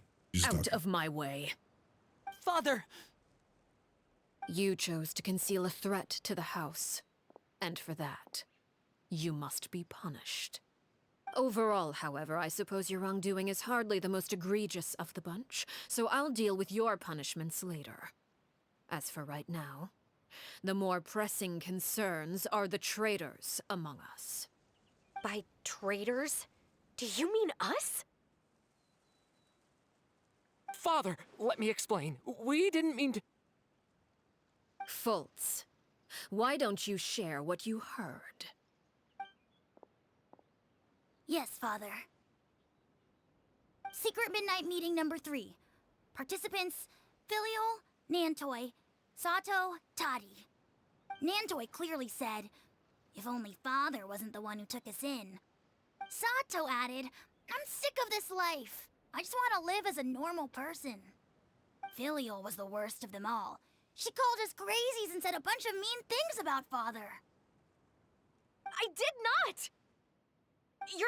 You're lying! Fultz is trying to frame us. Time to dine. It's not like I'm the only one who heard those things.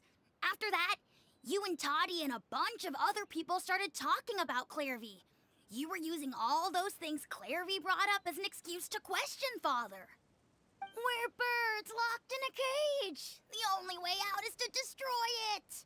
That's what you said, wasn't it? You little. You just want me gone, don't you? What did I ever do to you, huh? And you, Sheplo, have you forgotten who stood by your sickbed, watched over you, and changed your dressings? Come on, let's hear it then. What's your reason for all this?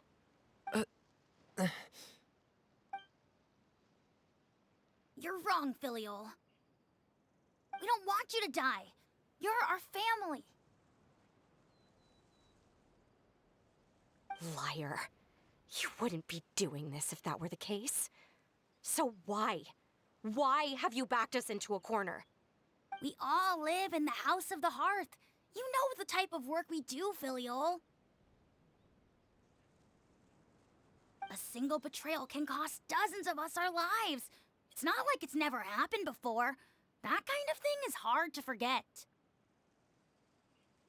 That's why the House of the Hearth cannot tolerate any form of betrayal. Ever since we came to Poisson, you've had 7 secret meetings. A lot of the things you talked about really crossed the line. You've been spying on us for half a month? Wait a second. Now that I think about it, the move to Poisson was just a way to make it easier to spy on us, wasn't it? Because we were all in one place. You've had this planned all along. Filial, Nantoy, I'm sorry. I owe you both my life. I owe Clairvy too. If it weren't for all your help after I got poisoned, I wouldn't be standing here today. If this were any other situation, I would do anything to repay that kindness, even if it cost me my life. But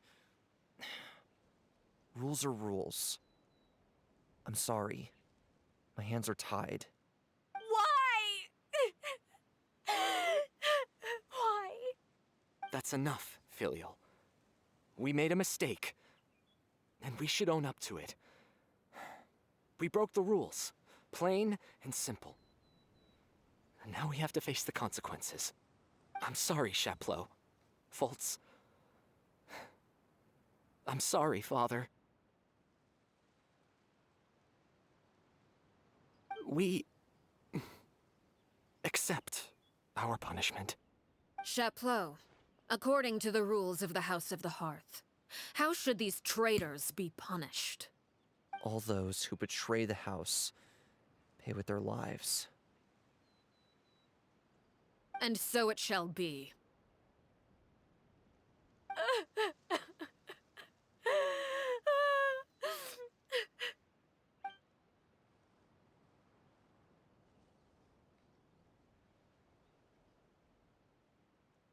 Father, please wait! Something you want to say, Linny? Please reconsider, Father. What Filial and the others did, does it really count as betrayal? We all come from broken families. From the very first day we joined the House of the Hearth, we wanted nothing more than to make it a real home. But the truth is, none of us know what a real home should look like. I'm not saying I have all the answers. All I know is this. Killing Filial and the others may uphold the rules, but doing so will only bring us further away from being a real family than we've ever been. So please, Father, please reconsider. I agree with Linny. Father, please. Linny, you...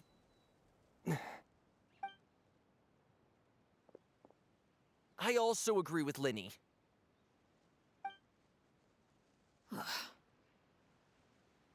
An order once given cannot be rescinded. However, given the extent of your determination, I suppose we shall have to go about this a different way. Draw your weapons and face me. Oh. Weapons? Father, are you referring to a duel? Precisely. The rules of the house will not be altered. Traitors must be punished. However, resolving disputes with a duel is also one of our rules, one that also applies to me. Demonstrate a sufficient showing of strength, and I shall offer a concession. Wait. Beat Father in a duel? Impossible. Father is way too strong, even for Lenny.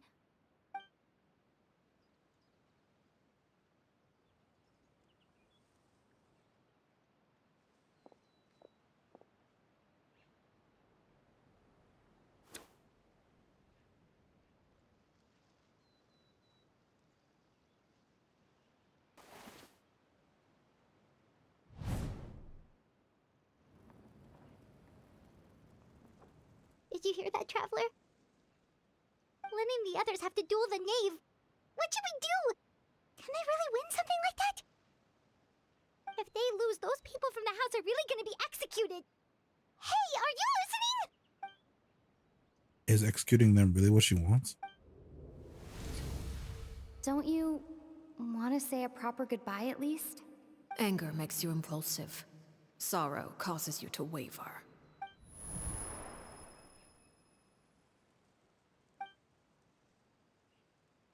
Oh. Looking at that expression on her face, she seems really serious about this. Guess that means there's no chance she's throwing the duel on purpose, huh?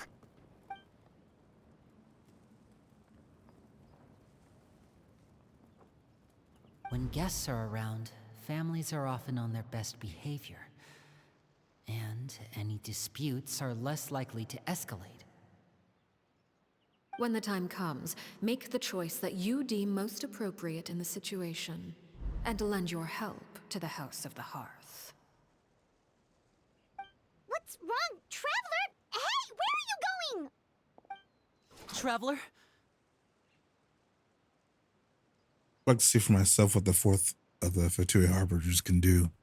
You're asking to join the duel against the knave? If that's okay. I'll allow it. We do have a ready-made dueling ring at our disposal, after all. All I would advise is this. Keep a firm grasp on your weapon, and give it your all. Any less, and you may just lose your life.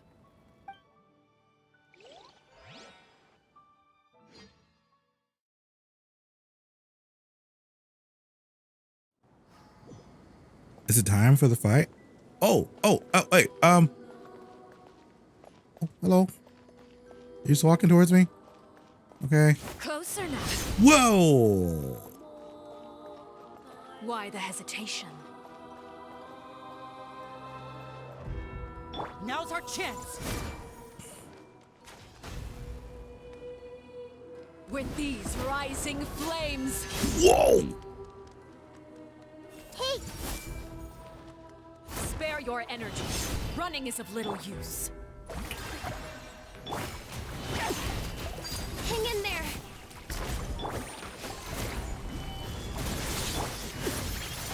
Is it my turn now? With these rising flames!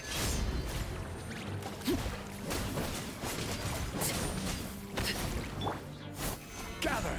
With the fall of darkness, Try to pace yourself. destruction shall rise. Spare your energy. Running is of little use. I will have order. Where is she? Where is she? With these rising flames. Watch out for Father's movements!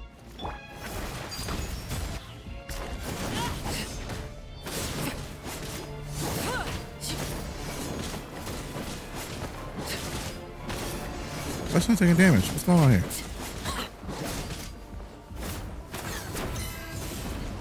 Hang in there. Time to shine. Solidify.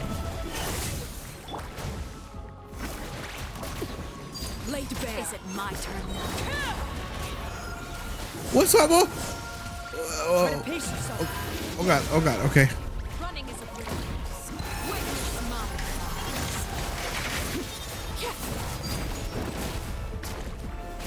Is it my turn now? Okay, this is not bad. You've proven to Watch be out for Father's movements!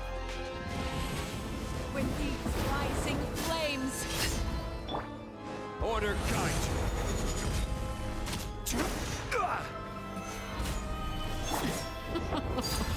Look at you. Oh god. Trapped like a bunch of helpless animals. Father's even stronger than I expected. Look at you. Trapped like a bunch of helpless animals.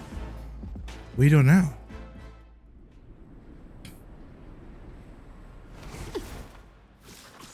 Oh.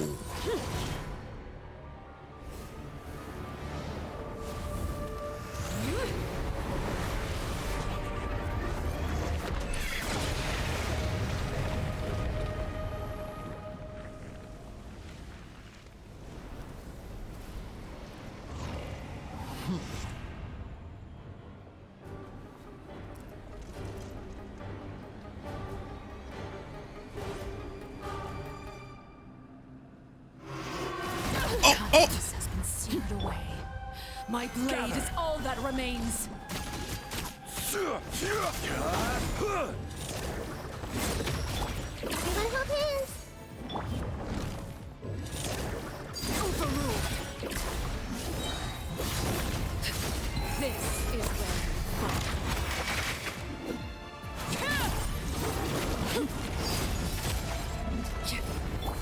Yoo-hoo! Let the world come up. Now's our chance! Over here. Let's see how strong you resolve. Shouldn't see me like. Okay.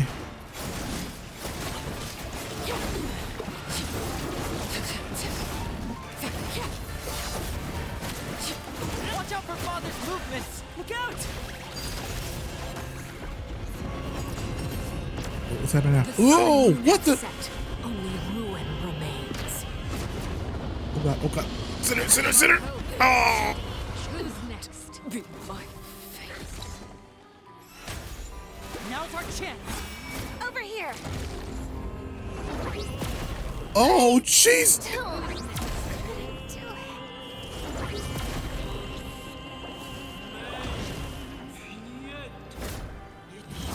my knowledge.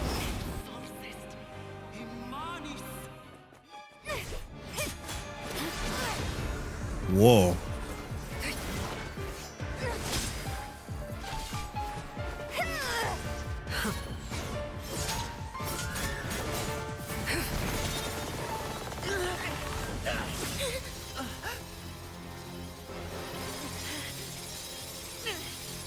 You should know better than to crowd in one place.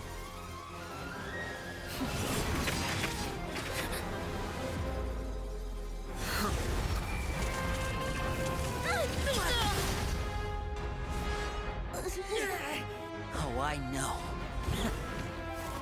No!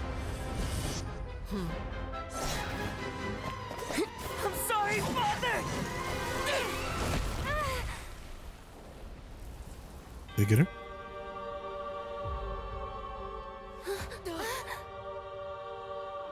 Sorry for what? This pitiful excuse for an attack.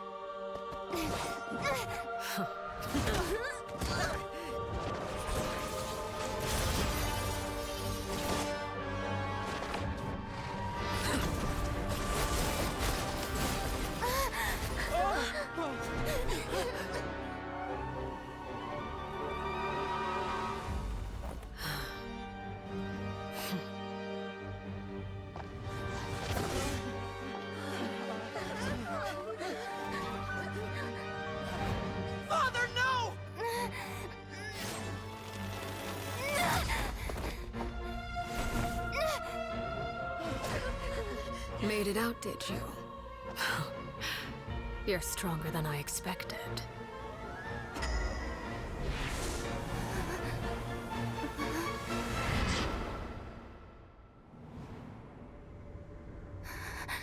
A crimson moon. I can't move.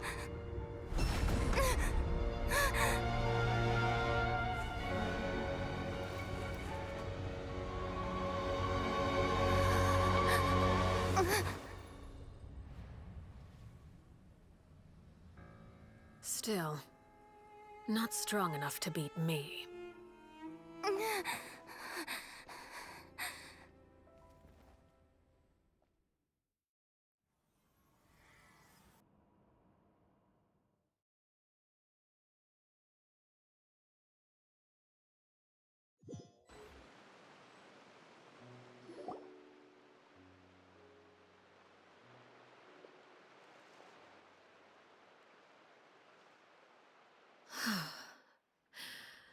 I believe we can end things here.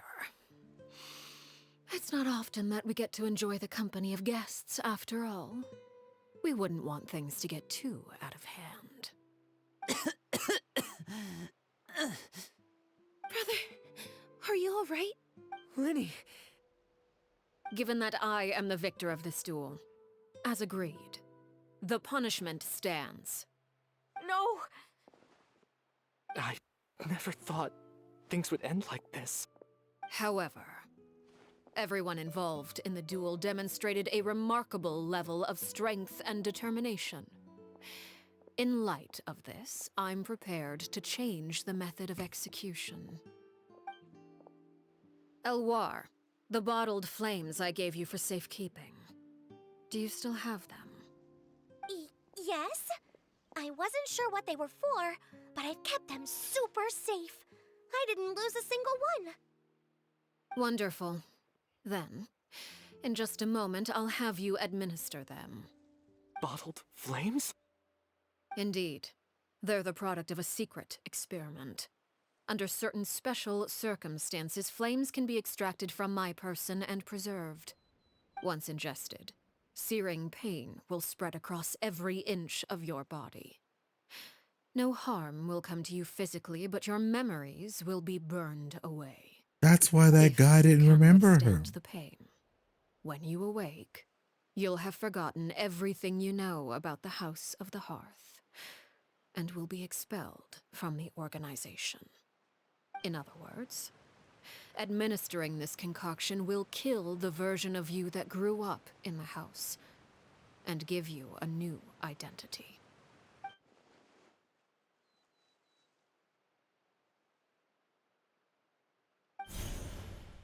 Memory is a mysterious thing indeed. Losing a portion of your memories will alter your sense of self.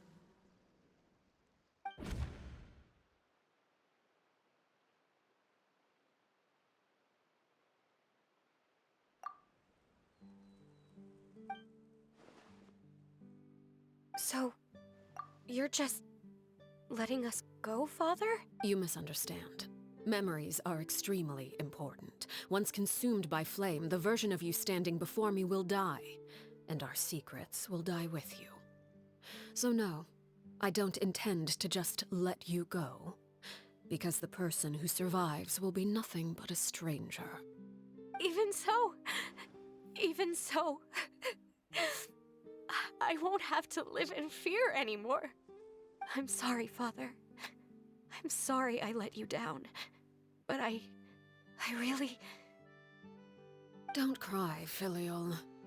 You haven't left the house yet, so there are still rules to be followed, yes? Remember what I taught you.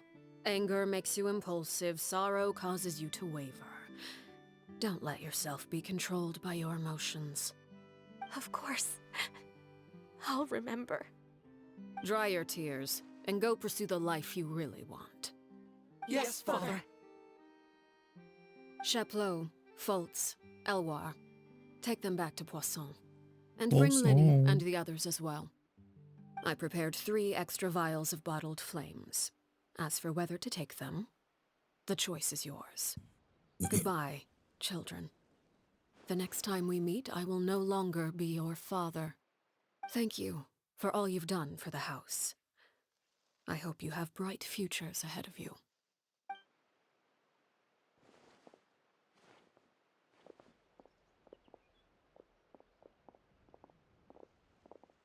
Father!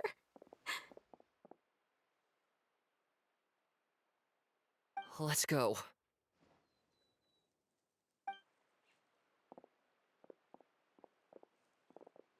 Here, grab my arm, Linny. I'll help you walk back. Thank you.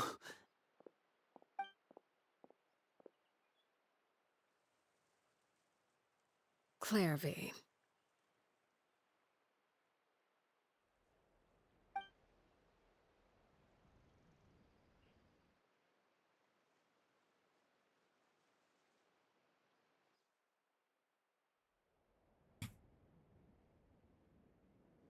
Can we talk now? I've been waiting for a super long time. You really are Perry, aren't you? I haven't seen you in so long. How come you're all grown up? Wait, did I somehow travel to the future on accident? Or am I dreaming? What a long dream. Neither. You died, Clairvy. That's what happened. You could have at least sugarcoated it a little. Look, she's that speechless. I would probably... I would say she's probably had enough lights. Oh, Okay. That's it? You accepted it just like that? Yep. If that's what Perry says happened, then I believe her. Perry wouldn't lie to me.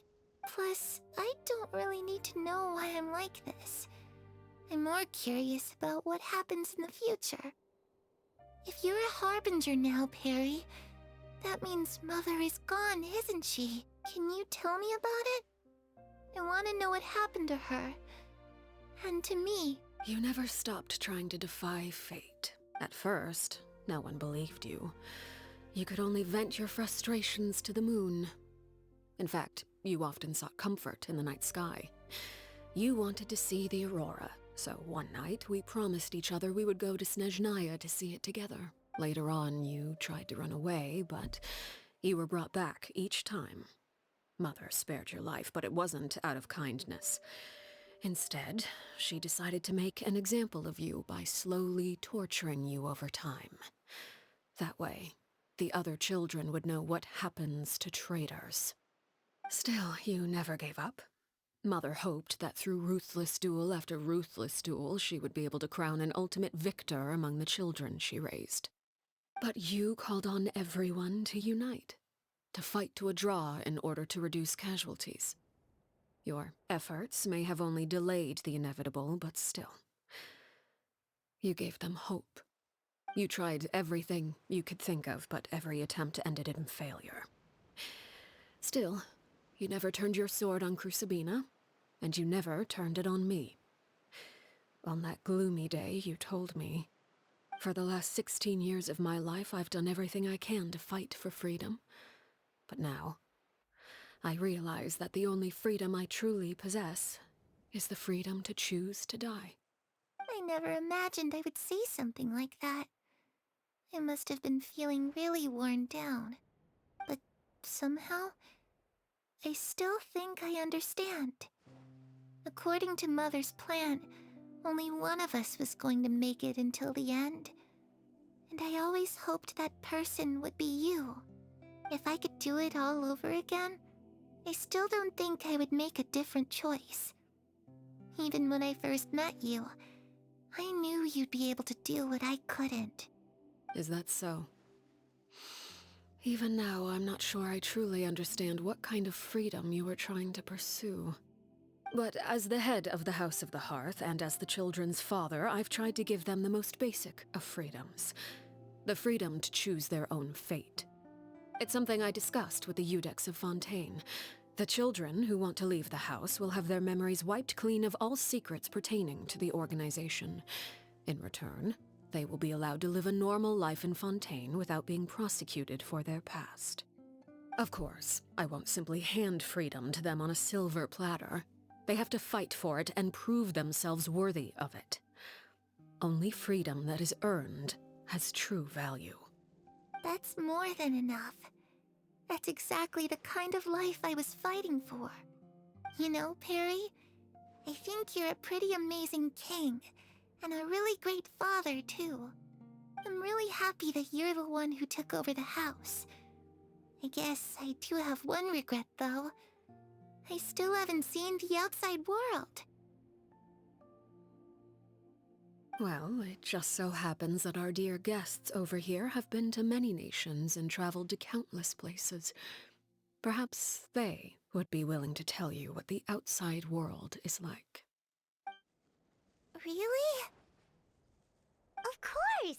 We've traveled all over the place. We've got so many stories, we could probably talk your ears off for 3 days straight!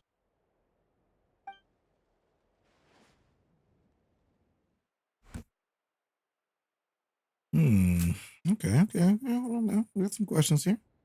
Talk about the land of Animo, Nation of Freedom. You know, I used to dream of being a bard.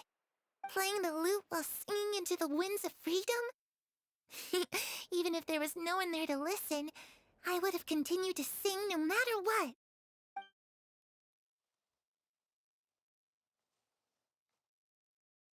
Ah, that's where Mora comes from. I never knew that before. If I had some Mora, I would buy 3 new dresses. One for me, one for Perry, and one for Mother.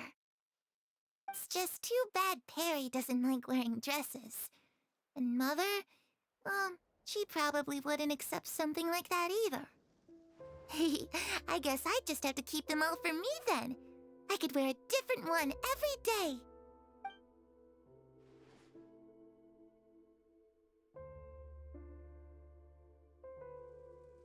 Those yokai you mentioned, what do they look like? I once saw a drawing of this one guy with horns on his head and a super scary face.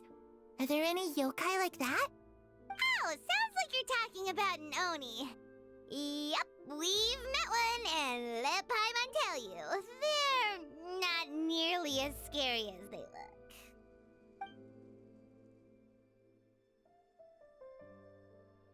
I was always too afraid to skip Mother's fighting lessons. But at the academia, I bet you could do all sorts of secret things in class. Things that have nothing to do with studying. I'm just kidding. Being able to study whatever you want without having to fear for your life actually sounds pretty great.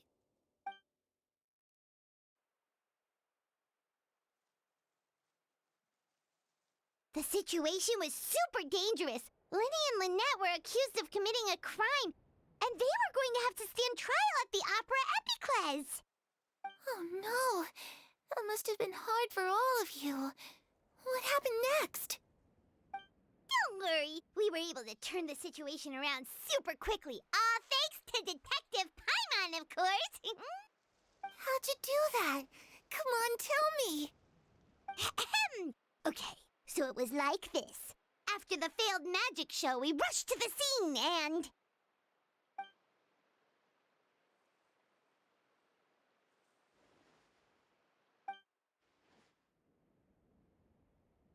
Shadows don't have the capacity to learn or grow. Any new information they encounter is quickly forgotten over time.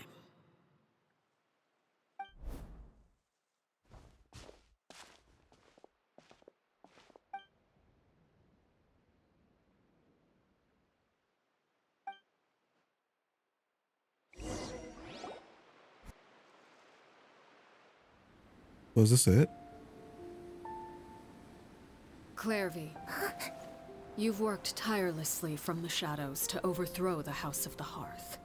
Now, by my authority as the Knave, I shall announce how this matter ends. You are hereby expelled from the House of the Hearth. You are no longer tied to this place, nor are you bound by its rules. You're saying that I can finally leave? I get to experience the outside world as well?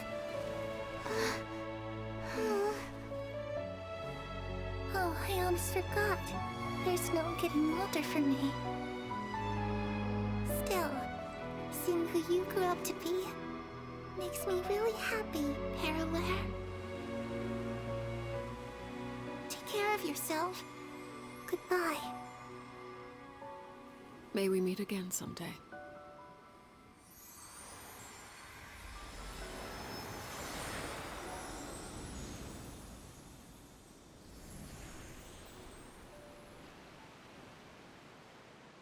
Clairvy. She left so soon. Paimon didn't even get to finish her story. I also have certain sentiments left unsaid.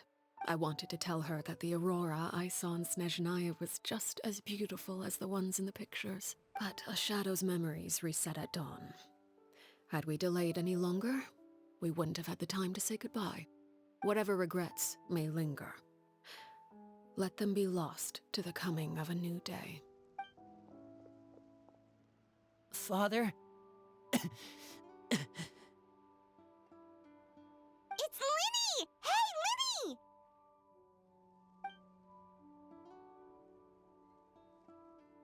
What is he doing back here? Let's go. Did they all not like drink the stuff, the fire stuff? I thought for sure most of them would leave. I mean, maybe not Lyney, Lynette, and Fermine, but the other ones, yeah, for sure. Father, the bottled flames have been administered. Filial and the others have left the house. And you? What have you decided? Thank you for giving us that choice, Father. But we never wanted to leave the house. It's the only home we've ever known. Lynette and Fremine feel the same way. They're recuperating back at the Hotel Bouffe d'été. But I decided to come back and tell you where we stood. I'm sure you're well aware of the expectations I have for you. I want you to follow in my footsteps and become the next king of the house. I must admit, I'm rather surprised by your decision to stay. There's nothing wrong with choosing to live a quiet life. Leading this organization is a heavy responsibility, one not so easily carried by someone forced onto the throne. I just never understood what you saw in me. What made you believe I was deserving of that throne? You're brave, talented, and, most importantly, you cherish your family. You would do anything to protect them, even if it costs you your life.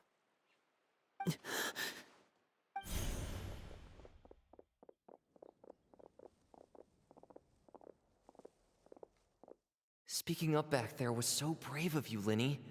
It's all thanks to you that we were able to convince Father to back down. You're a hero, Lyney. Hero?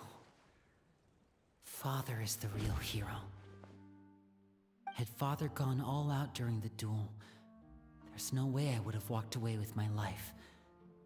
She must have had it all planned from the beginning, from the very moment she suggested a duel.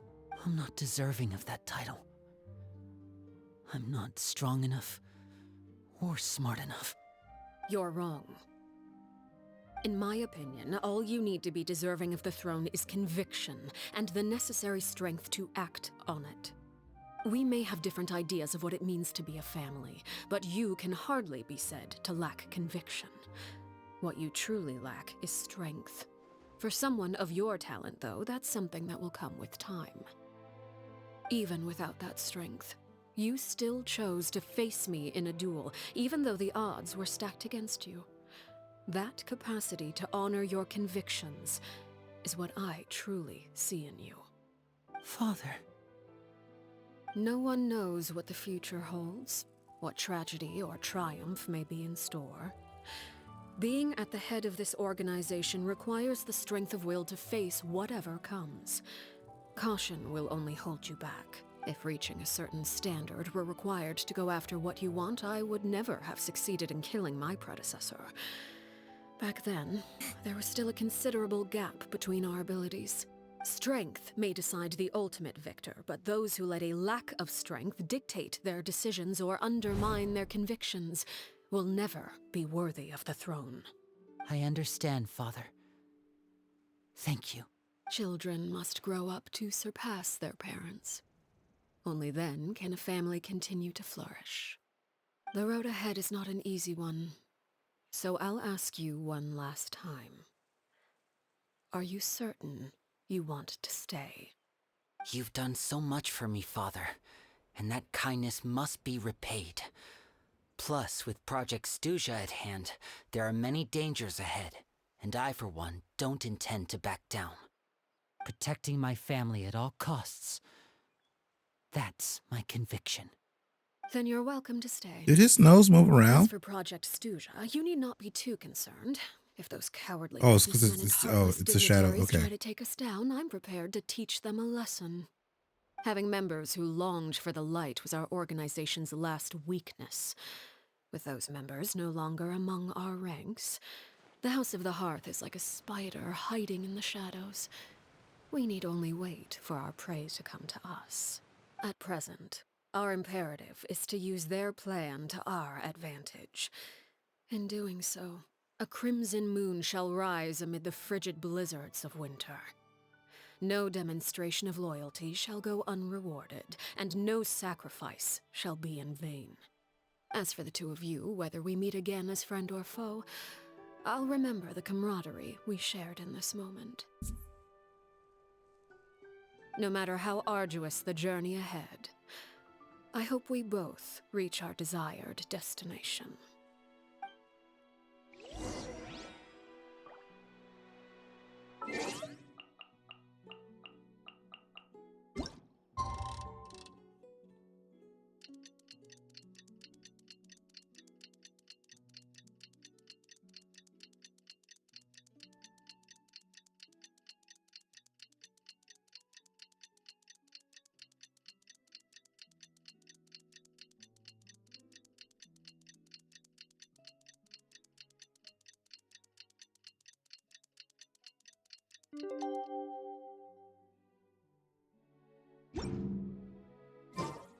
If you're not... Didn't Linny say that Lynette and Fremine were recovering at the Hotel Bouffe d'été? Oh, Paimon...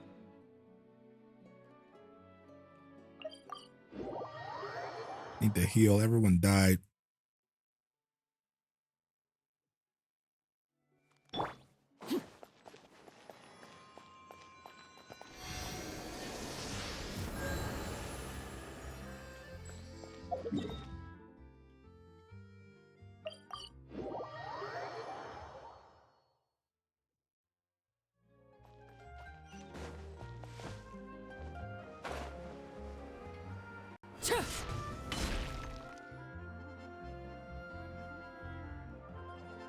Lynette?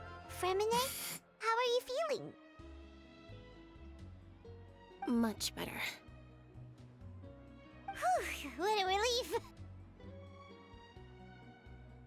What about you?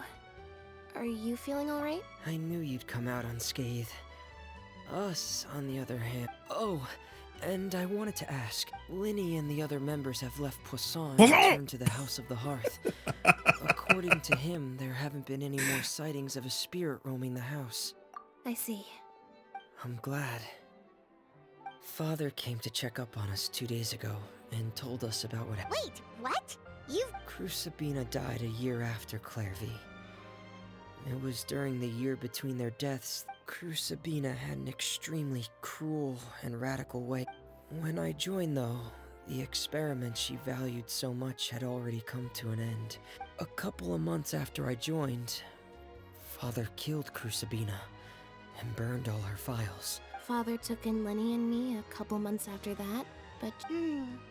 It really seems like the last time you talked to her, did she mention why she kept it a secret for so... She said she didn't want us to be affected by the darkness. The foundation of a family should be free of any corrupting influence. And that's what Father told us in the... But I still thanked her for everything.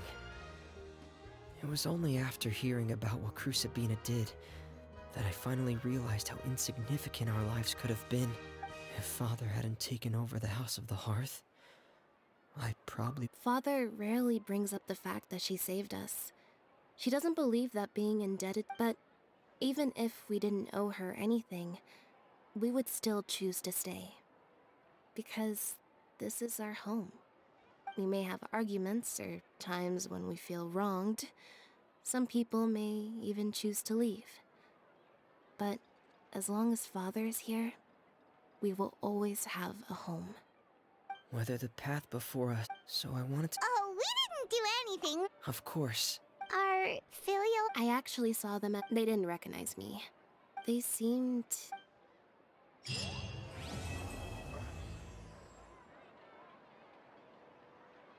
All right. So where's our boss place at? Was this it? All right, come on to this boss, and then I am gonna end stream. Oh. I don't even know if this is the right team for this. I don't... No, we're just gonna see what happens. I don't have a healer. I mean, I guess I have a friend. It's fine. I'll be fine.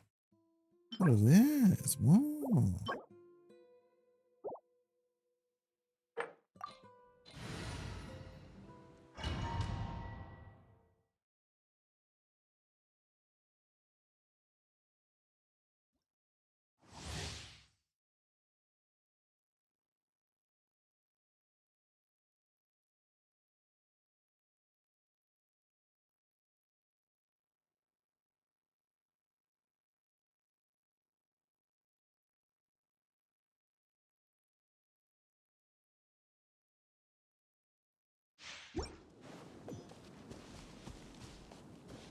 What are those little things around her?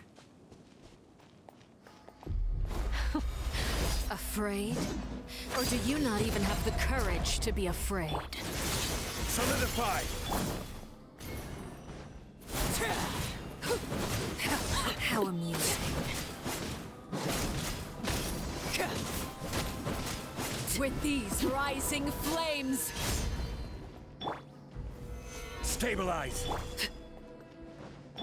Strike a pose! It's my turn now.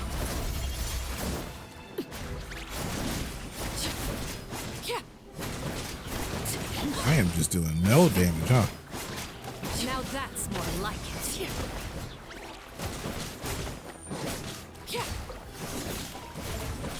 With the fall of darkness, destruction shall rise. Have a taste of purgatory.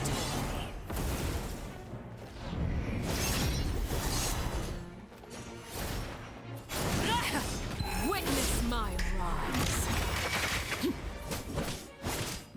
Laid bare. Is it my turn now? Solidify!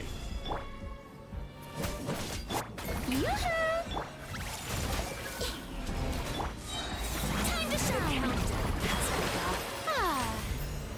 Like a fly tangled in a web.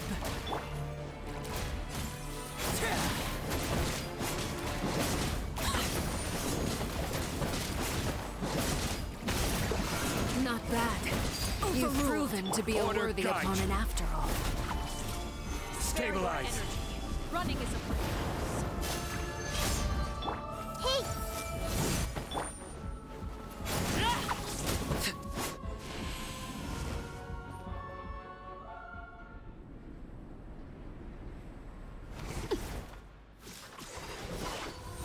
I love the fucking stepping on the those branches thing she has. That's a really cool move.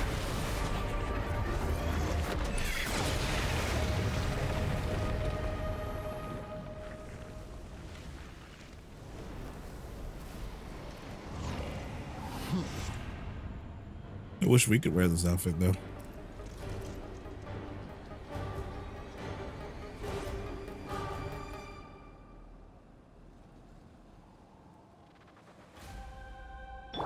Everyone hold hands. Okay. My blade is all that remains. Hey! Laid bare. Strike a pose!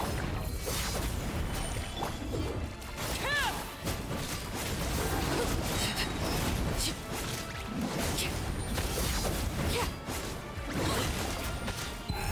is where you fall.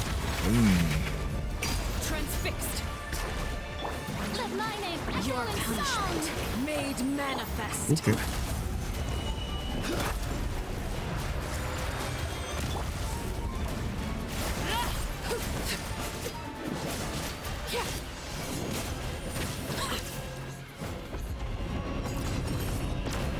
The sun and moon have set. Only ruin remains. You struggle in vain. Suntown is only the beginning. I hear. Yes.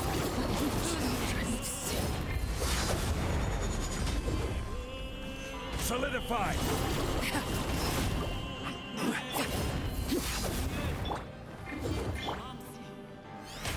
The show begins. I see everything.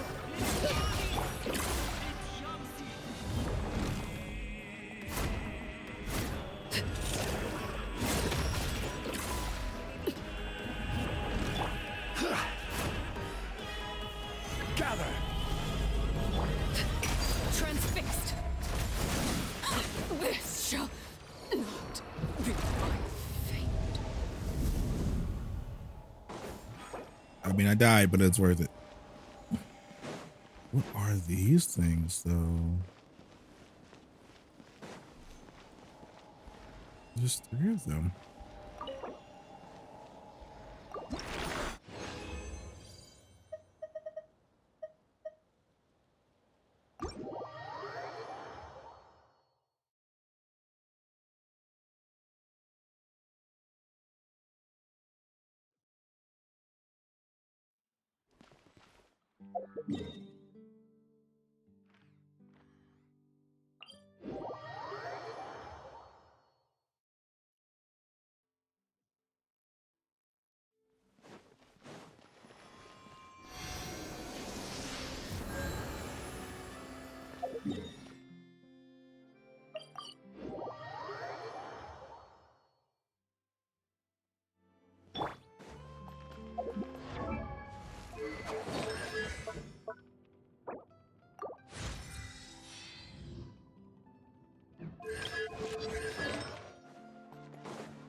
All right.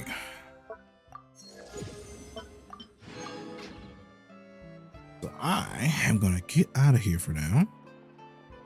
Well, thank you guys for sticking out with me. I appreciate it.